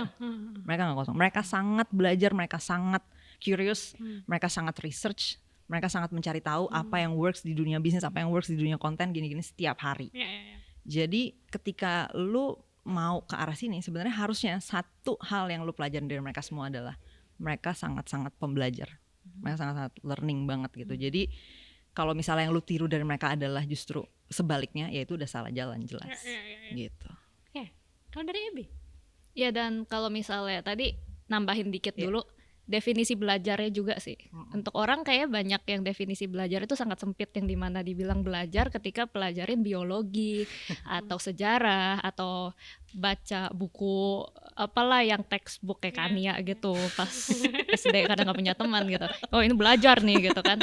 Tapi sebenarnya kan belajar itu untuk ada tujuannya gitu. Belajar itu kan supaya kita bisa lebih efektif, apalagi kalau setelah udah graduate gitu ya, lebih efektif dalam mencapai goal-goal kita. Kayak misalnya kamu gitu, kayak kamu podcast gini, kamu kan belajar dong gimana caranya bikin narasumber comfortable, nanya pertanyaan yang efektif, abis itu gimana ngomong komunikasi yang tepat, itu semua belajar gitu. Nah jadi gak harus misalnya kayak oh nih orang gak punya, benar tadi kayak orang yang belajar yang punya gelar gitu, enggak, belum tentu gitu. Skill, mempelajari skill itu belajar juga gitu. Dan Skill mempelajari skill. Iya, dan menurut gue juga related to that, pertama gue setuju banget bahwa kebanyakan orang kecepatan ngecap sesuatu gak guna padahal belum paham dan belum explore juga gitu loh, ini bisa gunanya kemana-mana gitu. Dan lu harus paham dulu baru bisa menyimpulkan dengan tepat gitu kan, itu setuju. Yang kedua, menurut gue, hal yang paling berharga in my opinion dari sekolah, dan ini menurut gue udah nyobain maksudnya gue pindah sekolah beberapa kali gitu. Dan abis itu gue juga pernah coba kuliah di US. US-nya pernah sempat sekolah yang di kampung banget, habis itu pernah yang di kota gitu ya. Jadi beda-beda tipe gitu. Hal yang paling penting yang dipelajarin tuh bukan fakta-fakta yang misalnya kayak biologi tuh kayak terminologinya, anatomi atau misalnya kayak sejarah gitu ya, kayak pada tahun segini ini apa gitu, enggak. Tapi pattern. Pertama pattern, yang kedua itu tuh kerangka-kerangka berpikir gitu yang lu bisa dapetin yang untuk lu pahami how the world works gitu. Karena kita kan akan hidup di dunia, yang dimana di dunia ini punya sistem ekonomi seperti ini, punya sistem politik seperti ini, punya sistem sosial seperti ini, yang terbentuk karena sejarah seperti ini gitu, simpelnya. Nah kita dengan belajar itu, kita jadi paham, oh kenapa dunia sekarang seperti ini, oh kenapa dolar makin naik, rupiah melemah. Itu kan harus paham sejarah, harus paham sistem ekonomi. Jadi ada pattern, ada sistem yang akhirnya nanti semakin banyak fakta dan semakin banyak random things yang lu belajar, nanti lu bisa kayak kesambung gitu, puzzle piece ya. Dan itu akan ngebantu, wah itu ngebantu banget gitu. Itu tuh valuable banget yang lu harus pahamin untuk bisa jadi manusia yang functioning di dunia sekarang. Itu yang pertama. Yang kedua, itu lu belajar metode paling efektif gimana lu belajar. Orang belajarnya beda-beda soalnya kan. Ada yang lebih paham kalau misalnya belajarnya sendirian, nggak ada suara sama sekali, terus dari jam malam sampai subuh gitu misalnya. Ada yang belajarnya lebih gampang kalau dia harus ngejelasin ke orang lain. Ada orang yang lebih efektif belajar kalau dia nulis ulang, ditranscribe ulang, terus apa gitu ya. Jadi macam-macam. Nah itu lu harus dapat self discovery itu di sekolah. Setelah lulus udah sedikit terlambat menurut gua. Soalnya sekolah lah dimana lu eksperimen cara-cara belajar, dan abis itu ada ukuran yang jelas, nilai. Gitu kan. Bisa fokus ke situ bisa juga. Fokus. Kalau udah itu ya kita harus cari uang nih, mana ada kesempatan ada eksperimen kayak gitu. Eksperimen lah di sekolah, temuin metode paling oke dan efektif lu belajar. Itu adalah pelajaran yang sangat berharga yang akan dipakai terus setelah lulus, cari kerja dan sebagainya, karena lu harus terus belajar. Dan apa yang harus lu pelajarin akan berbeda-beda tapi metodenya sama. Gitu kan. Dan yang paling terakhir menurut gue, gak apa-apa lu gak harus jadi yang 100 yang paling cemerlang lah, juara 1 apa gimana. Gak apa-apa, gak usah gitu, tapi jangan ngesabotase nilai akademis atau kayak ranking sekolahnya sampai parah banget juga. Iya, nah Karena ada gunanya. Karena ada Kalau guna- misalnya nilai lo cukup mungkin sekarang belum tahu guna ya. Tapi dengan misalnya semakin nilai lu tinggi menurut Iya. gua, semakin nilai lu tinggi, lu akan ngasih versi diri lu yang di masa depan lebih banyak opsi. Iya, lebih banyak opsi, betul. Dan lebih banyak opsi selalu lebih baik dari lebih dikit Kurang, opsi iya. dong. Karena kalau lebih banyak opsi, misalnya Big opsi problem, ya. bisa ke Bingung, universitas ya. ini. Soalnya beasiswa yang terbuka ada ini. Iya. Tapi semakin nilai lu kecil kan makin tereliminasi tuh opsi-opsinya. Nah, kalau masih SMP, SMA, apalagi SD mah nggak belum ya. SMP, SMA kan masih krisis identitas. Lu belum tahu lu mau kerja apa, lu belum tahu lu mau kemana, mau jadi apa. It's better untuk kasih diri lu lebih banyak opsi dong. Jadi artinya kalau soal betting, lebih baik kalau lu tuh nggak mess up separah itu sekolah lo gitu, walaupun mungkin ada yang lu nggak suka dan sebagainya. Jadi adalah minimalnya segini deh gitu, lu nggak harus paling pintar tapi minimal segini supaya nanti gue bisa dapet opsi segini gitu. Siapa tahu kan gue pengen opsi yang ini, siapa tahu gue pengen opsi yang ini, ntar nyesel gitu. Ini gue mau nambahin dikit poin terakhir Abby, ini penting banget ya. Gue ngelihat karena sekarang gue di pendidikan, jadi gue banyak ngajar juga dan menemukan apa ya, fakta-fakta dari pengalaman orang gitu kan. Ternyata cukup banyak orang-orang tuh nggak bagus secara akademik gara-gara ngerasa emang dia harus di situ gitu. Emang akademiknya jelek. Dia punya mindset ngelihat dirinya seperti itu gitu. Maksudnya dia ngelihat dirinya adalah gue emang bukan orang akademik nih gitu. Gue bukan orang akademik lah gitu. Gue bukan anak-anak ranking 1 yang emang nilai bagus mulu, enggak gitu. Jadi emang yaudah nilai gue emang harus segini kayak gitu loh. Jadi kayak semacam ada identitas gitu ya. Kayak menjadi identitas dia bahwa dia harus nilai jelek. Nah menurut gue ini harus dihilangkan sih dari orang-orang gitu. Maksudnya gini, benar kata Abby tadi, tentu saja bukan berarti lu harus mengejar ranking 1 bla bla. Kalau lu gak ada kebutuhan itu ya nggak usah gitu. Kalau tadi misalnya gue ada kebutuhan buat supaya gratis sekolahnya ya udah. Tapi kalau nggak ada kan ya udah ya nggak usah gitu ya nggak apa-apa. Tapi maksudnya cara mikirnya adalah lu harus memperbanyak opsi lu di masa depan gitu kan, sebanyak-banyak mungkin opsi. Itu yang paling penting sih. Jadi kayak gue pernah dengar satu kalimat dari Timothy Ronald yang menurut gue bagus banget. Dia bilang kayak gini, manajemen finansial itu nggak ada gunanya kalau lu nggak punya duit, ya kan? Lu mengelola uang buat apa? Lu belajar mengelola uang kalau lu punya uang yang dikelola. Lu nggak bisa ngelola uang kalau uangnya nggak ada, ya kan? Sama dengan opsi. Lu belajar membuat keputusan itu berguna kalau pilihannya ada. Kalau pilihannya nggak ada, lu nggak berguna. Belajar bikin keputusan, belajar berpikir ketika lu udah dewasa, ya kan? Karena ketika kita dewasa mungkin kita terekspos dengan framework berpikir, dengan buku-buku seperti Atomic Habits ya, atau highly effective people ya. Ya itu kan 7 habits. Nah, 7 habits of highly effective people. Lupa gue judul Stephen Covey. Nah, lu baca itu semua, itu kan membantu lu membuat keputusan ya, mengambil kayak pilihan supaya yang bagus gimana lah gitu kan. Tapi gimana caranya kalau pilihan itu nggak ada? Betul. Nah, kalau lu membangun habit waktu kecil nih, masalahnya di masa lalu yang gak bisa lo ulang lagi dan gak bisa lo ubah juga karena udah lewat gitu, itu membuat opsi lo jadi limited. Sayang banget aja karena hidup lo setelah sekolah panjang banget, ya kan? Dan mungkin harus ditekenin juga ya bahwa bukannya bilang kalau nilainya jelek atau sekolahnya udah keburu hancur nih artinya kalian gak punya opsi gitu. Enggak. Cuman kan mereka masih udah ngadepin ada banyak masih ada banyak jalan. Cuman maksudnya gini, kalian udah ditempatin di sebuah privilege yang ngasih lu ini potensi opsi segini gitu. Ya kalau lu secara intensional ngesabotase itu untuk ngengkerucutin itu kan bodoh gitu kan. Nah jadi jangan, sayang gitu. Soalnya itu bisa sekolah aja kan udah privilege yang sangat besar. Betul. Ya. Jangan disia-siain lah. Iya. Oke. Karena kayaknya aku adalah orang itu, tapi yang kalian sebutkan itu adalah aku. Tapi di bangku kuliah tiba-tiba aku menemukan sesuatu yang aku senangi.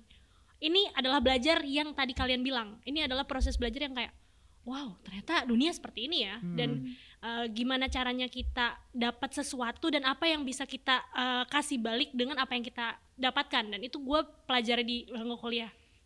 Terus gue setelah itu juga setelah kuliah juga lumayan kayak berkolektif, berkomunitas. Dan itu proses belajar yang ternyata paling gue senangi. Yang paling bisa ngebuat gue, oke, setelah dari sini apa?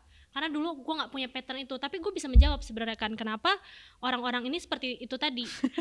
Karena ada label, ada label dari eksternal yang ngebuat kayak, oh gue tidak pintar. Maksud gue itu harus dilawan. Maksud gue itu lu harus punya kekuatan untuk melawan itu. Iya, maksudnya bahkan tadi kalau Abby tadi cerita tentang gurunya dia manggil dia ke depan kelas, mungkin ada orang-orang mengalami itu. Maksud gue please jangan sampai lu kena gitu sama itu. Maksudnya kayak akan selalu ada kemungkinan kan lu ngadepin orang ngomong Dan kayak gitu atau guru Abby ngomong kayak gitu. akan drowning ketika dia nggak punya orang tua. Betul. Yang seperti karena Abby. kata-kata itu dan itu gue internalisasi banget. Makanya. Jangan mau dibikin merasa bodoh. Kalau kamu ngerasa bodoh di sekolah, itu guru kamu yang nggak bisa ngajar.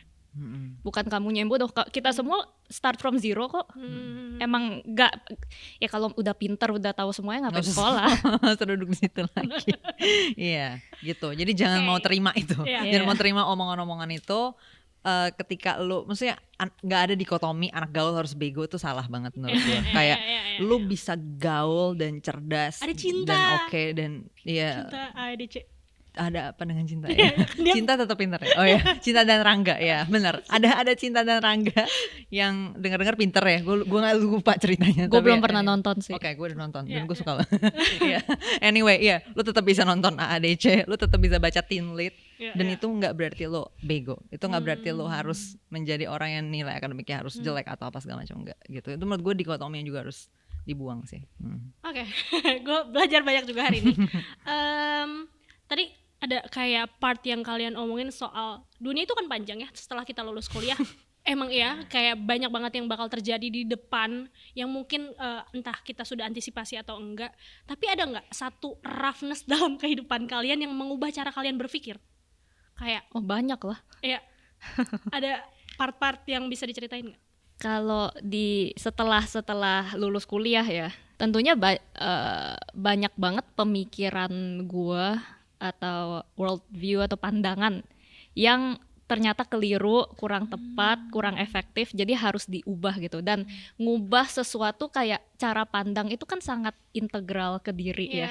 Kadang tuh kayak ngerasa ngehianatin diri bisa, atau kadang ngerasa ini udah bukan gua lagi nih gitu pemikirannya.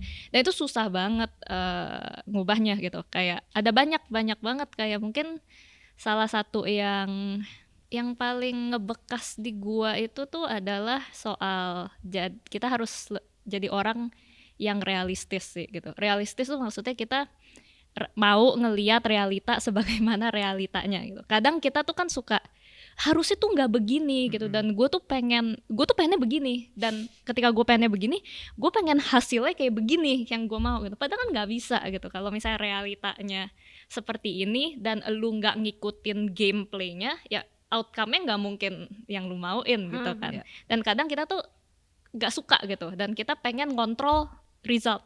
Padahal kan yang bisa kita kontrol cuman usaha.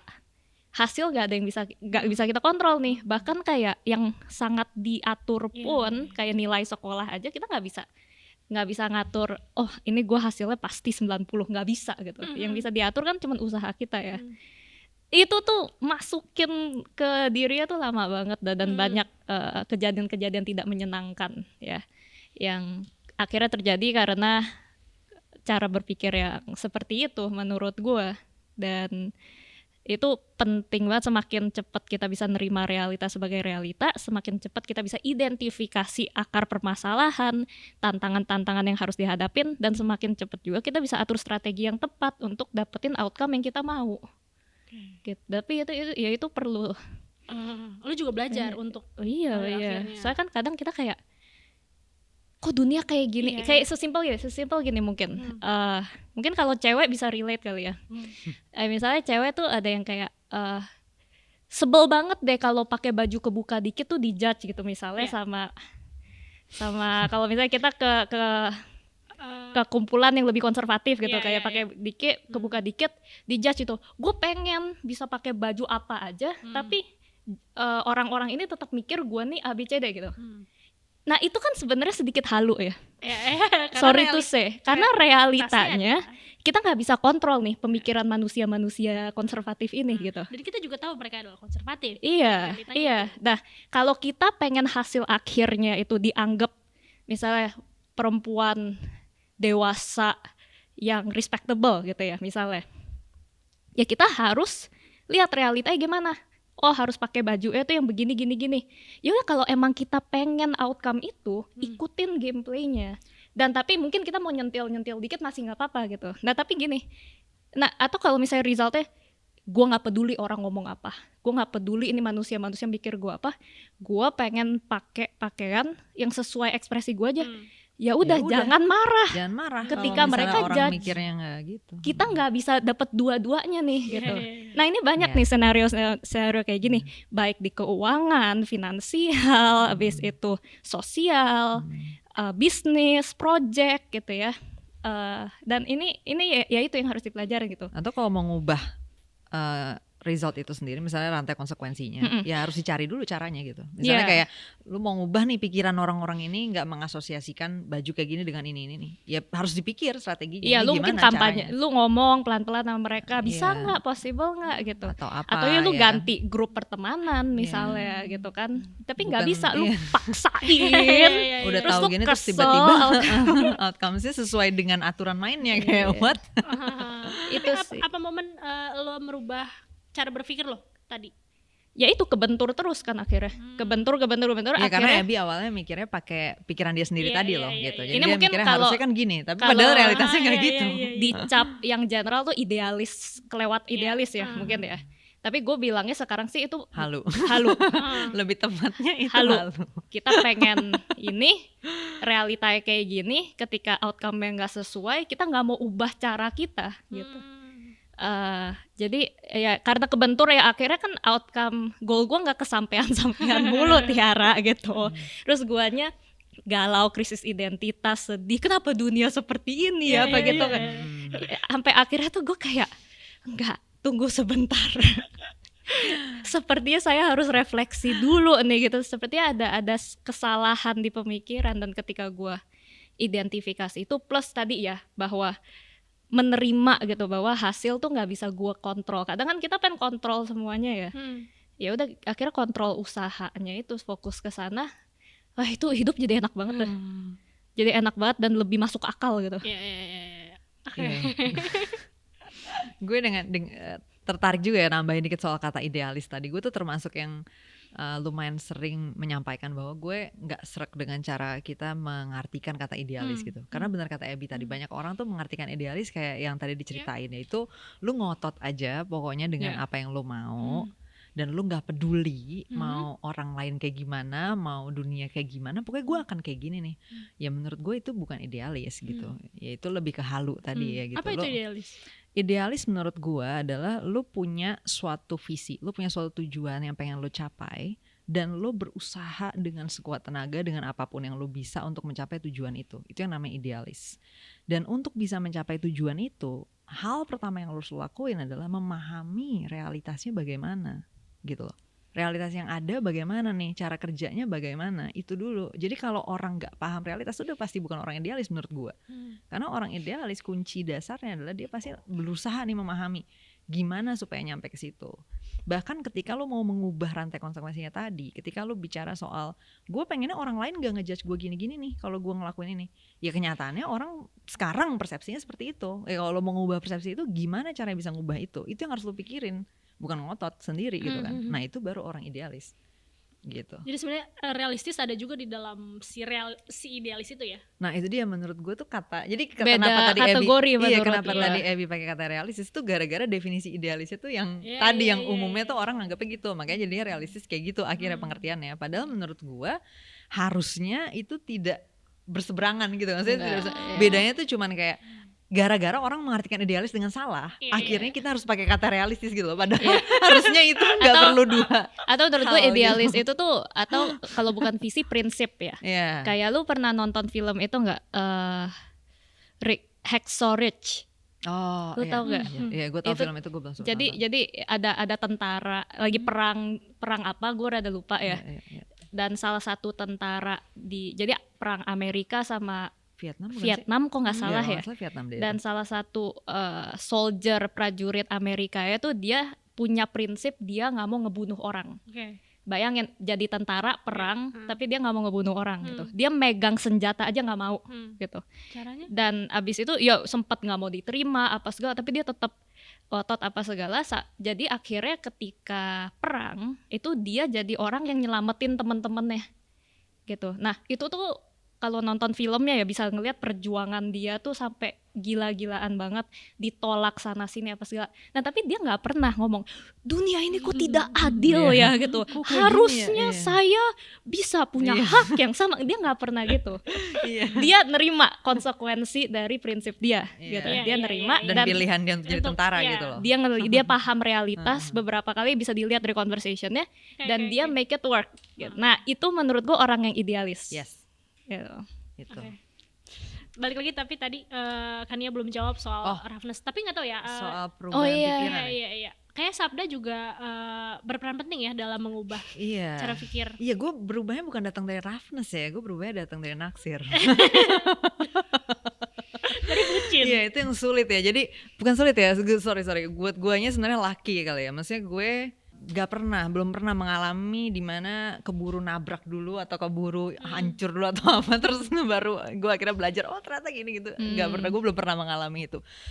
Thankfully so ya, dan gue yakin itu ada unsur, maksudnya privilege lah gitu, ada by chance juga dimana bukan berarti gue si paling benar mikirnya atau keputusannya, tapi ya ada unsur kondisinya juga gitu yang membuat gue belum pernah mengalami dimana gue harus jatuh atau apa gitu ya, mengalami suatu titik terendah atau gimana, terus akhirnya gue belajar dari situ gitu. Gue belum pernah mengalami itu. Jadi pengalaman belajar gue itu hampir selalu gara-gara gue naksir cowok, terus cowok itu bikin gue belajar sesuatu. Dan termasuk ketika gue berubah pikiran soal sosial, gue termasuk yang keras kepala banget soal gak mau peduli orang.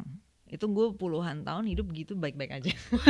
Maksudnya Puluhan tahun tuh berarti sampai gue ketemu Sabda di umur 23. Jadi gue 23 tahun hidup, gue tuh ngotot banget soal gue gak mau peduli gitu. Gue emang gak mau peduli kayak gitu loh. Jadi kayak, dan jadinya nyebelin banget of course. Gue yakin banget gue adalah orang yang sangat nyebelin dulu. Gue juga sebel sama diri gue sendiri ketika gue ngeliat video gue lagi sekarang. Gue sekarang kalau nonton video gue zaman dulu, ya ampun, gue kayak mau bikin video reaction deh, ngata-ngatain diri gue sendiri. Karena kayak nyebelin banget, annoying banget. Dan itu datang dari karena gue gak peduli. Karena memang gue gak peduli orang pada saat itu. Dan gue termasuk yang pede banget bahwa it's a good stance gitu loh. Yang sekarang gue koreksi ya gitu. mau tanya, emang pada saat 25 tahun 23. lo hidup 23 tahun lo hidup itu emang lo tidak mendapat kerugian dari ketidakpedulian? Nah itu dia pertanyaannya bagus Tiara. Jadi kenapa itu tidak menjadi kerugian buat gue nih, apa yang terjadi? Padahal gue kayak, pertama gue gak punya teman. Tapi kenapa itu bukan kerugian buat gue? Karena kayak kata Abby tadi, gue bahkan gak notice itu suatu kebutuhan ya kan. Itu satu. Yang kedua, itu nggak ngaruh ke urusan misalnya kayak pacaran gitu. Iya, maksudnya gue selalu dapet cowok yang gue suka. Jadi itu ternyata nggak ngaruh ke situ. Tapi ternyata misalnya lo udah Itu dua. pacaran, dan lo tidak peduli sama pasangan lo, pasti ada. Nggak dong, kalau sama pasangan gue nggak peduli. Oh, kalau sama papa. Iya, gue kan nggak peduli dengan the rest of the world, kecuali pacar gue atau kecuali cowok gue gitu kan, atau kecuali cowok yang gue suka. Iya. Nah justru itu kan Tiara, jadi kayak jadi sangat minimize kan sebenarnya kebutuhannya kan. Kayak instead of lu butuh mikirin 20.000 orang, lu mikir satu orang doang. Kayak hyper fokus gue gitu kan. Jadi pacar gue sih harusnya well served ya. Karena gue sangat narrowed down ya kepeduliannya gitu loh. Nah dari tidak peduli orang lain, efeknya adalah gak punya teman. Terus gue baru tahu gue baru tahu belakangan bahwa itu ternyata gue dibully gitu ya. Tapi gue dulu gak ngeh itu dibully gitu. Tapi kayak maksudnya ya gue sering ditatar lah gitu sama senior gue. Good for you kayak gitu. Ya gak Apanya? sih? Ya lu gak tahu lo dibully tapi mereka Exactly kan, makanya justru itu kan Tiara. Jadi kayak ketika dibilang kerugian, ya yang lucunya tuh selalu di situ. Guanya sendiri nggak ngeh kalau apa yang terjadi itu tuh suatu kerugian gitu loh. Karena guanya nggak terlalu ngerasa gimana-gimana. Nah terus solusi gue juga waktu itu gini kan, gue ngerasa rugi secara waktu ya gitu. Karena kalau gue ditatar, gue pasti dipanggil sama senior gue, terus gue harus stay di sekolah sampai berapa lama setelah jam pulang kan. Jadi gue nggak bisa pulang gara-gara gue ditatar dulu.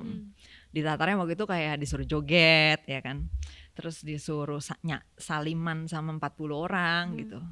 Nah sebenarnya gue nggak ada masalah dengan melakukan itu gitu. Jadi gue sendiri waktu itu nggak ngerasa gimana-gimana secara aktivitasnya. Cuman juga gue nggak mendapatkan manfaat gitu. Jadi terlalu membuang waktu buat gue gitu. Akhirnya waktu gue SMA, gue keluar dari Jakarta. Jadi gue kan SMP di Jakarta. Tapi gue males nih ngadepin ini lagi. Jadi gue cabut ke Depok gitu. Yang dimana nyokap gue juga bingung waktu itu. Tapi balik lagi, gue ingatkan sekali lagi, nyokap gue adalah orang tua yang sangat-sangat menghargai kebebasan individu, ya keputusan hidup. Jadi waktu gue mau masuk ke Depok kan dia kayak, kamu ngapain deh sekolah di situ gara-gara maksudnya bukan sekolah favorit gitu kan, kalau orang tua pasti ngeliatnya ya lu masuk sekolah favorit aja lah, dengan nem lu bisa masuk mana aja, ngapain di situ kayak gitu kan. Tapi kan gue mikirnya lebih ya pragmatis tadi, gue ya functionality-nya menurut gue nggak serve nih kalau gue di Jakarta, karena gue nggak mau mengambil risiko untuk menghadapi berjam-jam setelah jam pulang gue masih harus joget dulu gitu. Nah jadi untuk tidak melakukan itu lagi, gue pindah sekolahnya ke Depok. Nah kayak gitu, jadi maksud gue masalah-masalah yang gue hadepin itu hampir selalu bisa gue solve dengan mudah aja, kayak gitu contohnya gitu ya. Udah gue keluar aja dari situ, selesai gitu. Jadi kalau ditanya ada nggak sih kerugian, ya kalau dari POV gue sendiri sebenarnya nggak ada gitu. Bahkan sampai gue masuk TV tuh terus meledak di IELTS itu yang mana itu definitely karena gue nggak peduli dan nggak ngerti orang. Itu pun juga tidak merugikan gue yang gimana-gimana gitu buat gue. Kayak misalnya ya kuliah gue gak terganggu, kecuali misalnya gara-gara itu gue DO gitu ya. Nah mungkin gue jadi ini ya, jadi traumatized, maksudnya gue jadi kayak belajar dari situ gitu kan. Enggak, bahkan dosen-dosen gue pun gak ada kayak tiba-tiba jadi ada treatment yang berbeda misalnya ya. Misalnya nilai gue jadi C atau D gitu, gak ada gitu. Jadi efek secara langsung yang kayak gitu gak ada. Terus waktu itu ada ancaman memang dari salah satu ormas, sebutannya dia nyebutnya gitu sih waktu dia ngomong ya. Jadi gue dapet SMS gitu dari dia, katanya dari daerah lain lah gitu, terus dia mau datang ke Depok katanya, saya akan samperin ke Depok kayak gitu. Ya itu gue lumayan takut sih, cuman balik lagi gue udah punya kenalan gitu kan, gue punya network yang mereka bisa bantu lah gitu urusan, maksudnya ngelindungin gitu, ngasih protection kayak gitu. Jadi waktu itu balik lagi soal itu juga gue udah tersolve dengan sendirinya gitu, tanpa gue harus mengubah cara berpikir gue jadi lebih peduli itu tadi. Nah baru gue naksir Sabda, terus dia memberikan itu sebagai standar KKM yang harus gue penuhin. Akhirnya gue jadi berubah pikiran, tapi juga along the way dia memberikan gue all the more reasons to change juga gitu. Maksudnya bukan cuma soal dianya doang, tapi yang tadi gue bilang akhirnya gue menemukan inherent benefit nih, manfaat inherent dari skill itu sendiri gitu kan. Itu yang tadi gue bilang, ketika lu belum belajar matematika, lu nggak tahu nih gunanya matematika, terus lu dipaksa nih belajar matematika, akhirnya pada saat lu ngebangun, lu menemukan sendiri benefit asli dari si matematika itu sendiri ya kan, walaupun tadinya ada paksaannya gitu. Nah sama kayak urusan belajar sosial ini, tadinya awalnya kayak motifnya lebih gue naksir Sabda, gue belajar sosial, tapi ternyata ketika gue belajar, gue menemukan benefit di dalamnya gitu. Ternyata dengan lu mengerti orang, jauh lebih efisien nih hidup lu gitu. Banyak masalah gak perlu yang bisa lu hindarin, banyak konflik gak perlu yang bisa lu hindarin, bahkan banyak kenyamanan hidup baru yang bisa gue dapatkan. Iya, kayak contohnya gini, gue dulu selalu gak nyaman berada di dalam keluarga gue. Mungkin banyak orang ngerasa kayak gini, bukan gara-gara keluarga gue toksik gimana, bukan, cuman kayak gak cocok aja, ngerti gak? Kayak lu gak dapet nih frekuensinya gitu loh. Kayak lu gak bisa ngobrol sama keluarga lu gak bisa menjadi diri lu misalnya bareng keluarga lu, mungkin kayak gitu ya. Mungkin orang ada yang ngalamin itu juga. Sehingga lu tuh kalau sama keluarga lu koneksinya kayak cuman permukaan lah gitu. Kayak ya udahlah sebatas ya udah gue tahu kabar satu sama lain, that's it gitu. Nah tapi ketika gue belajar sosial, gue belajar empati, gue belajar memahami orang lain dengan lebih baik gitu ya, ternyata gue jadi bisa membangun koneksi yang lebih baik nih dengan keluarga gue, dengan saudara-saudara gue, dengan ya orang nyokap gue sendiri, adik-adik gue. Dan itu membuat hidup gue jauh lebih nyaman gitu, karena keluarga itu kan lu terkoneksi ya sama mereka ya, suka atau enggak gitu. Maksudnya kayak mau enggak mau, suka enggak suka, ya lu connected ya sama mereka. It's always better ketika lu terkoneksi dengan orang lain ini, ya lu punya koneksi yang bener nih gitu, at deeper level yang lu saling ngerti satu sama lain, sehingga lu nggak dapet dampak-dampak yang mengejutkan ya kan. Maksudnya gara-gara lu nggak nyangka nih misalnya kan, lah ternyata adik lu gini atau abang lu gini atau kakak lu ternyata gini. Nah lu nggak akan mendapatkan masalah-masalah tidak terprediksi seperti itu kalau lu terkoneksi dengan baik. Betul. Gitu. Nah jadi dengan membaiknya relationship gue dan pemahaman gue terhadap keluarga gue, hidup gue jadi jauh lebih nyaman. Itu dari sisi itu. Kemudian yang kedua ya gue jadi punya meaningful friendships juga gitu kan.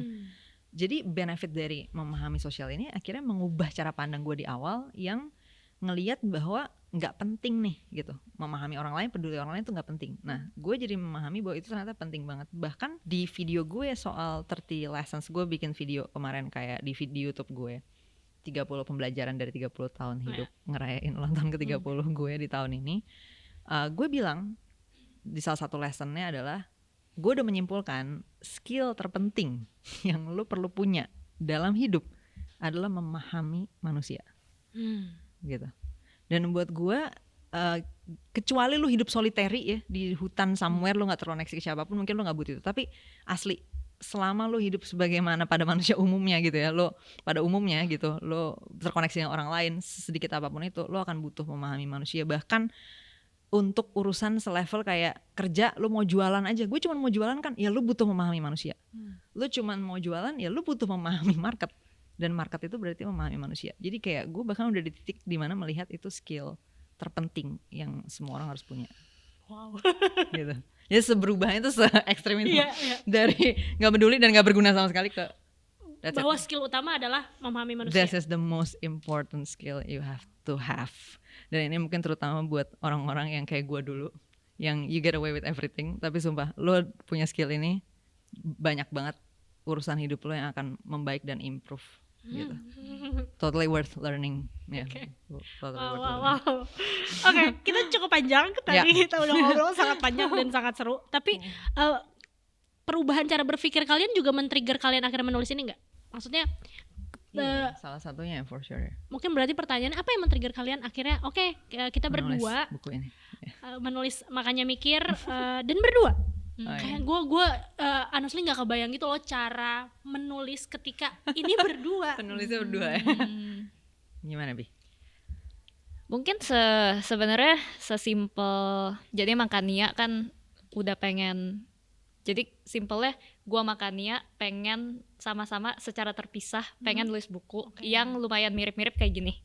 Soal framework mental model. Soalnya alasannya mungkin lebih beda, cuman Indian kayak gitu. Dan kita juga udah temenan lumayan lama. Dan menurut gue sih kita sadar ya bahwa kita tuh rada komplementer gitu di beberapa aspek yang akan berguna. Dan untuk gue, buku tuh bisa secara sangat general nih Tiara, bisa dikategoriin jadi 2 tipe. Yang pertama itu tuh yang writer centric atau yang fokusnya ke penulis ya. Yang kedua itu tuh reader centric, yang fokus ke pembaca ya. Yang writer centric itu I would say buku-buku yang model kayak autobiography atau buku-buku yang penulisnya pengen nulis untuk ninggalin legacy atau self-expression. Gue pengen nulis pemikiran gue nih, gue pengen orang ngerti gue gitu. Jadi kayak gue gitu. Nah itu tuh ada tuh buku-buku yang kayak gitu. Ini kategori maksudnya perbedaan aja ya, bukan berarti ini jelek. Gak ada yang jelek atau bagus, ini beda tipe aja. Perbedaan. Yang kedua itu tuh kita pengen pembaca tuh dapat apa ya? Kita pengen ini buku tuh ngubah apa di society. Kita pengen buku ini tuh untuk nanemin pemikiran apa atau bikin orang belajar apa gitu. Nah itu tuh jadi lebih fokusnya pusatnya di pembaca. Nah, gue makanya emang pengen nulis buku tuh yang tipenya pusatnya di pembaca. Jadi, gue nggak nulis buku ini, Kania nggak nulis buku ini untuk self-expression atau untuk nge-preserve legacy kita atau originalitas pemikiran kita, emang nggak.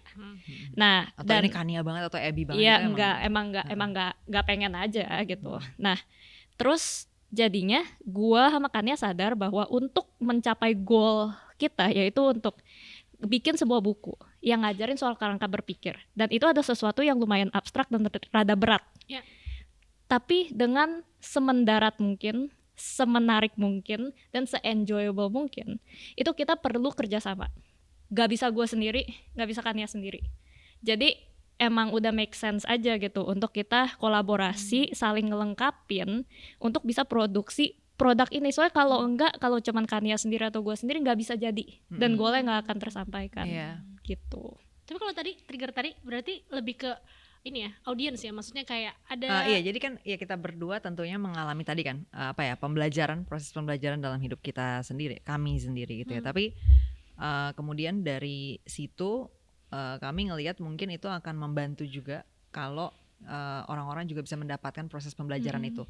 Nah tapi kami menyadari gitu kan, berdasarkan apa yang kami pelajari juga dan pahami gitu, bahwa cara belajarnya nggak berarti sama kayak kami dong gitu kan, nggak berarti kayak apa yang gue dan Abby alamin udah kita langsung taruh aja kan, nggak gitu kan. Ya justru itu kayak tadi Abby bilang, kita justru ngelihat kira-kira kalau buat orang lain nih yang belum belajar ini, belum tahu ini, mau masuk ke sini, nah gimana nih sudut pandangnya gitu, berangkatnya dari mana, urutannya gimana gitu. Jadi bukan sekedar kayak reflektif aja, maksudnya oke, ini perjalanan gue belajar gini, gue taruh itu nggak gitu. Tapi kayak kami mengalami growth ini gitu ya, bahwa jadi mengerti berbagai framework ini dan akhirnya make segala macam.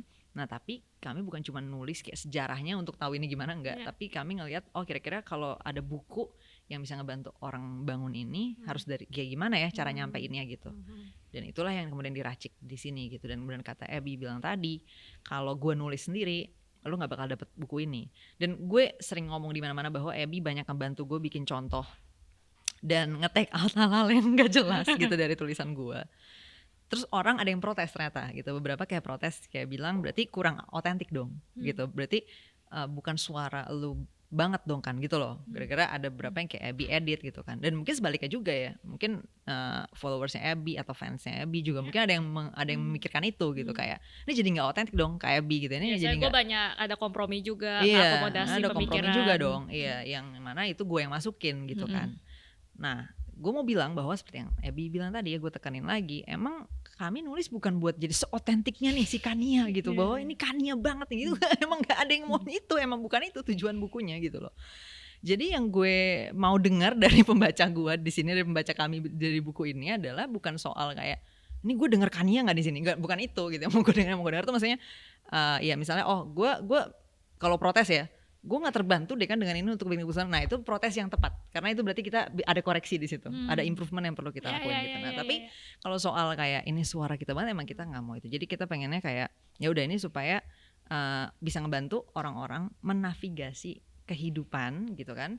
Nah kami sendiri sudah melewati era 20-an, baru aja masuk umur 30 tahun di tahun ini gitu kan. Jadi banyak menulis juga refleksi-refleksi yang mungkin dihadapin sama banyak teman-teman di umur segitu gitu.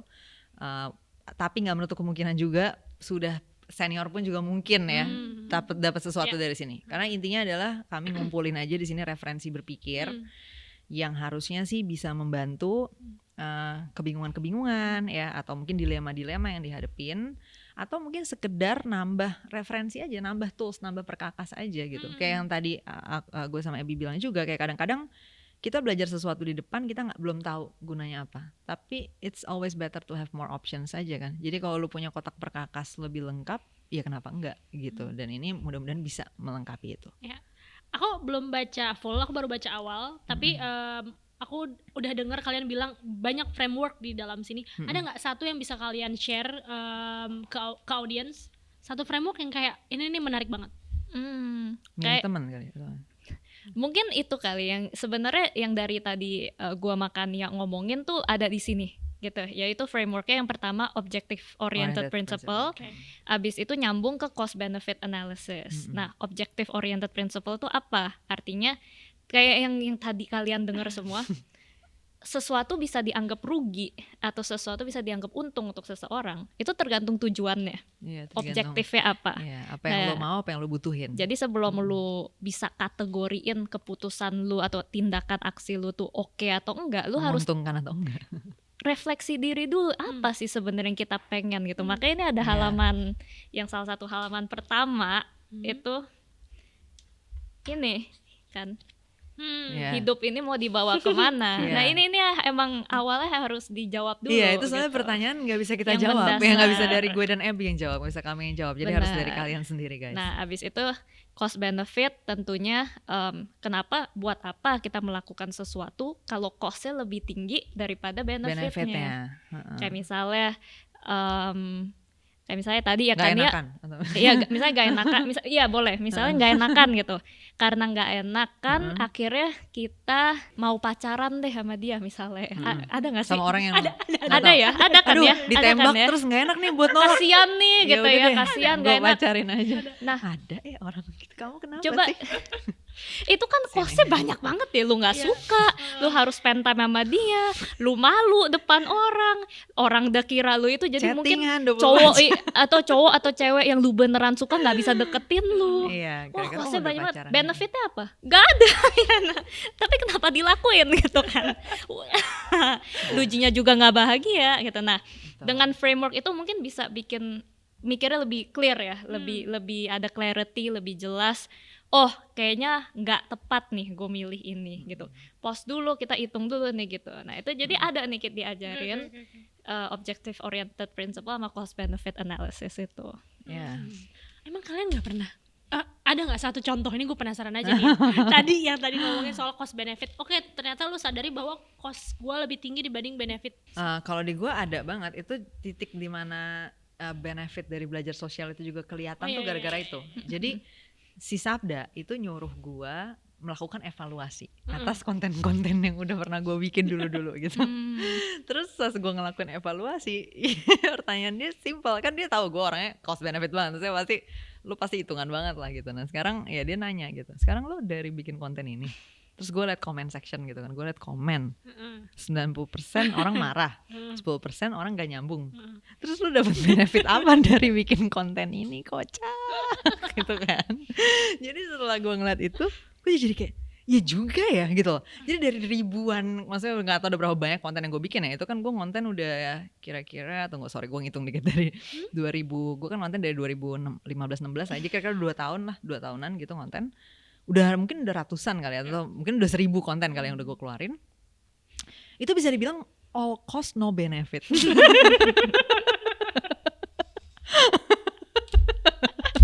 Dari kontennya ya, maksudnya kayak bahwa konten itu adalah pekerjaan ya. Gue kan kerja waktu itu di media ya, namanya Geotimes. Gue kerja di situ sebagai editor gitu. Jadi gue memang produksi untuk memenuhi tanggung jawab kerja gue. Jadi gue kerja digaji bulanan gitu ya, seperti karyawan pada umumnya. Itu memang benefit, maksudnya. Tapi maksudnya dari kontennya sendiri kan ini terpisah lagi nih, gitu. Bahwa lo kerja membuat konten, kan kontennya bisa apapun nih, bisa macam-macam kan pilihannya kan. Tapi bahwa gue memilih konten yang all cost no benefit itu bodoh sih kan ya. Bodoh ya kan ya gitu. Jadi itu salah satu contoh perhitungan yang menurut gue juga sangat-sangat kaget bahwa gue gak melakukan perhitungan itu lebih awal. Maksudnya kenapa dulu-dulu gue gak mikir gitu, gue juga kaget gitu. Bahwa padahal costnya sangat besar sekali gitu. Kayak misalnya, ya gampangnya gini deh, dari misalnya 1000 orang yang benci gue gara-gara konten itu, ngapain gue dibenci sama mereka gitu. Apa poinnya gue dibenci sama orang-orang ini gitu. Dan lebih pentingnya lagi adalah gini loh Tiara, kalau lo dibenci karena lo punya suatu sikap, misalnya sikap lo A, terus lo dibenci sama orang yang kontra A, itu gak apa-apa ya kan. Maksudnya misalnya gue pro untuk misalnya kebijakan itu mensubsidi misalnya orang yang tidak mampu, terus lo nggak setuju, lo nggak pengen orang tidak mampu dapat subsidi misalnya gitu, ya kita wajar kan saling nggak suka, maksudnya memang kita stance-nya beda nih. Nah masalahnya Tiara, konten gue itu bukan gitu, gue bukan dibenci gara-gara kita beda sikap, enggak, gue nyampein yang ngaco. Akhirnya gue dikira beda sikap, padahal gue gak beda sikap. Itu yang dibenci sama kubu lu sendiri. Dibenci sama kubu gue sendiri. Itulah contoh kebodohan gitu loh. Jadi all cost no benefit kayak gitu loh. Jadi, nah gue perlu kasih catatan tadi ya, bukan berarti itu pasti rugi kalau misalnya ada yang gak suka sama lo atau ada yang kontra di konten lo. Misalnya kayak konten Abby yang soal joki lah. Terus ada orang-orang pro joki yang benci sama dia. Itu kan wajar aja. Itu bukan kerugian. Dan gitu gue gak perceive itu sebagai kerugian. Iya, karena ya udah, ya emang lo lawan gue kayak gitu loh. Memang gue tidak setuju dengan lo, selesai. Nah masalahnya kalau di konten gue dulu, ibaratnya gue pro joki misalnya, dia pro joki, terus kita berantem, nah itu kan nggak masuk akal sebenarnya kan. Harusnya nggak, kita tuh on same side gitu, atau kita sama-sama kontra joki, kita sama-sama anti joki nih, tapi orang-orang yang anti joki juga benci sama gue. Nah itu kan namanya tidak masuk akal gitu. Nah itu contohnya Tiara, itu contoh di mana ketika lo melakukan CBA lo menyadari gitu. CBA itu cost benefit analysis ya, ketika lo melakukan analisis itu lo akan menyadari gitu, ternyata ada hal-hal yang lo lakukan yang benefitnya bukan cuman tidak melebihi costnya, tapi tidak ada. Gitu. Oke. Tapi kalau Abby ada nggak? Kalau gue mungkin lebih ke apa ya, gue tuh dulu jadi punya penyakit, gue bilangnya penyakit sih, kehaluan juga gitu loh, yang dimana gue tuh tanpa sadar gitu ya, mungkin ini banyak juga yang melakukan ini gitu, gue tanpa sadar gue suka nyari afirmasi atau validasi dari orang gitu. Jadi gue pengen dapat pujian, pengen dapat kayak terima kasih gitu. Nah caranya gimana gue nyari itu? Gue suka bikin inisiatif sendiri gitu kan. Misalnya ke orang-orang yang gue suka nih, atau orang-orang yang gue deket gitu. Kayak gue bikin inisiatif misalnya, gue bikin surprise party apa misalnya, atau kayak gue bikinin hadiah yang custom, atau gue ngelakuin favor, big gesture gitu. Dengan di otaknya kan udah kayak, mereka bakal seneng banget, mereka bakal jadi suka banget sama gue, jadi kayak wah Abby terima kasih banget gitu kan, wah udah seneng nih, excited gitu, gue inisiatif sendiri gitu. Tapi ketika kejadian selalu gitu ya, reaksinya tuh nggak sesuai ekspektasi.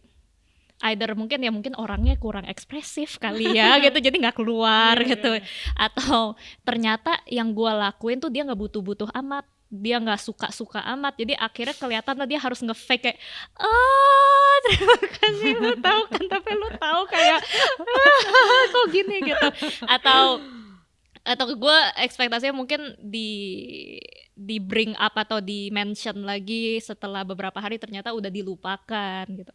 Nah akhirnya gue sangat kecewa, mood gue ke efek, gue jadi bad mood, bahkan ngambek kadang atau ngerasa kayak yang merhatiin orang selalu gue doang, tapi tidak ada yang merhatiin gue. Yang gitu-gitulah pemikiran emo kayak gitu kan. Jadi costnya jadi jadi 2 kali lipat karena pemikiran lo sendiri ya. Nah iya, maksudnya gue inisiatif sendiri, abis itu halu sendiri, galau sendiri, bad mood sendiri, kan tuh kos gak ada benefit ya gitu kan. Nah dan itu orang lain juga, dan orang lain ya orang lain, kamu kenapa gitu, aku ada salah ya, jadi awkward hubungannya gitu. Terus gue kayak nggak apa-apa, mau ngejelasin gimana juga kan.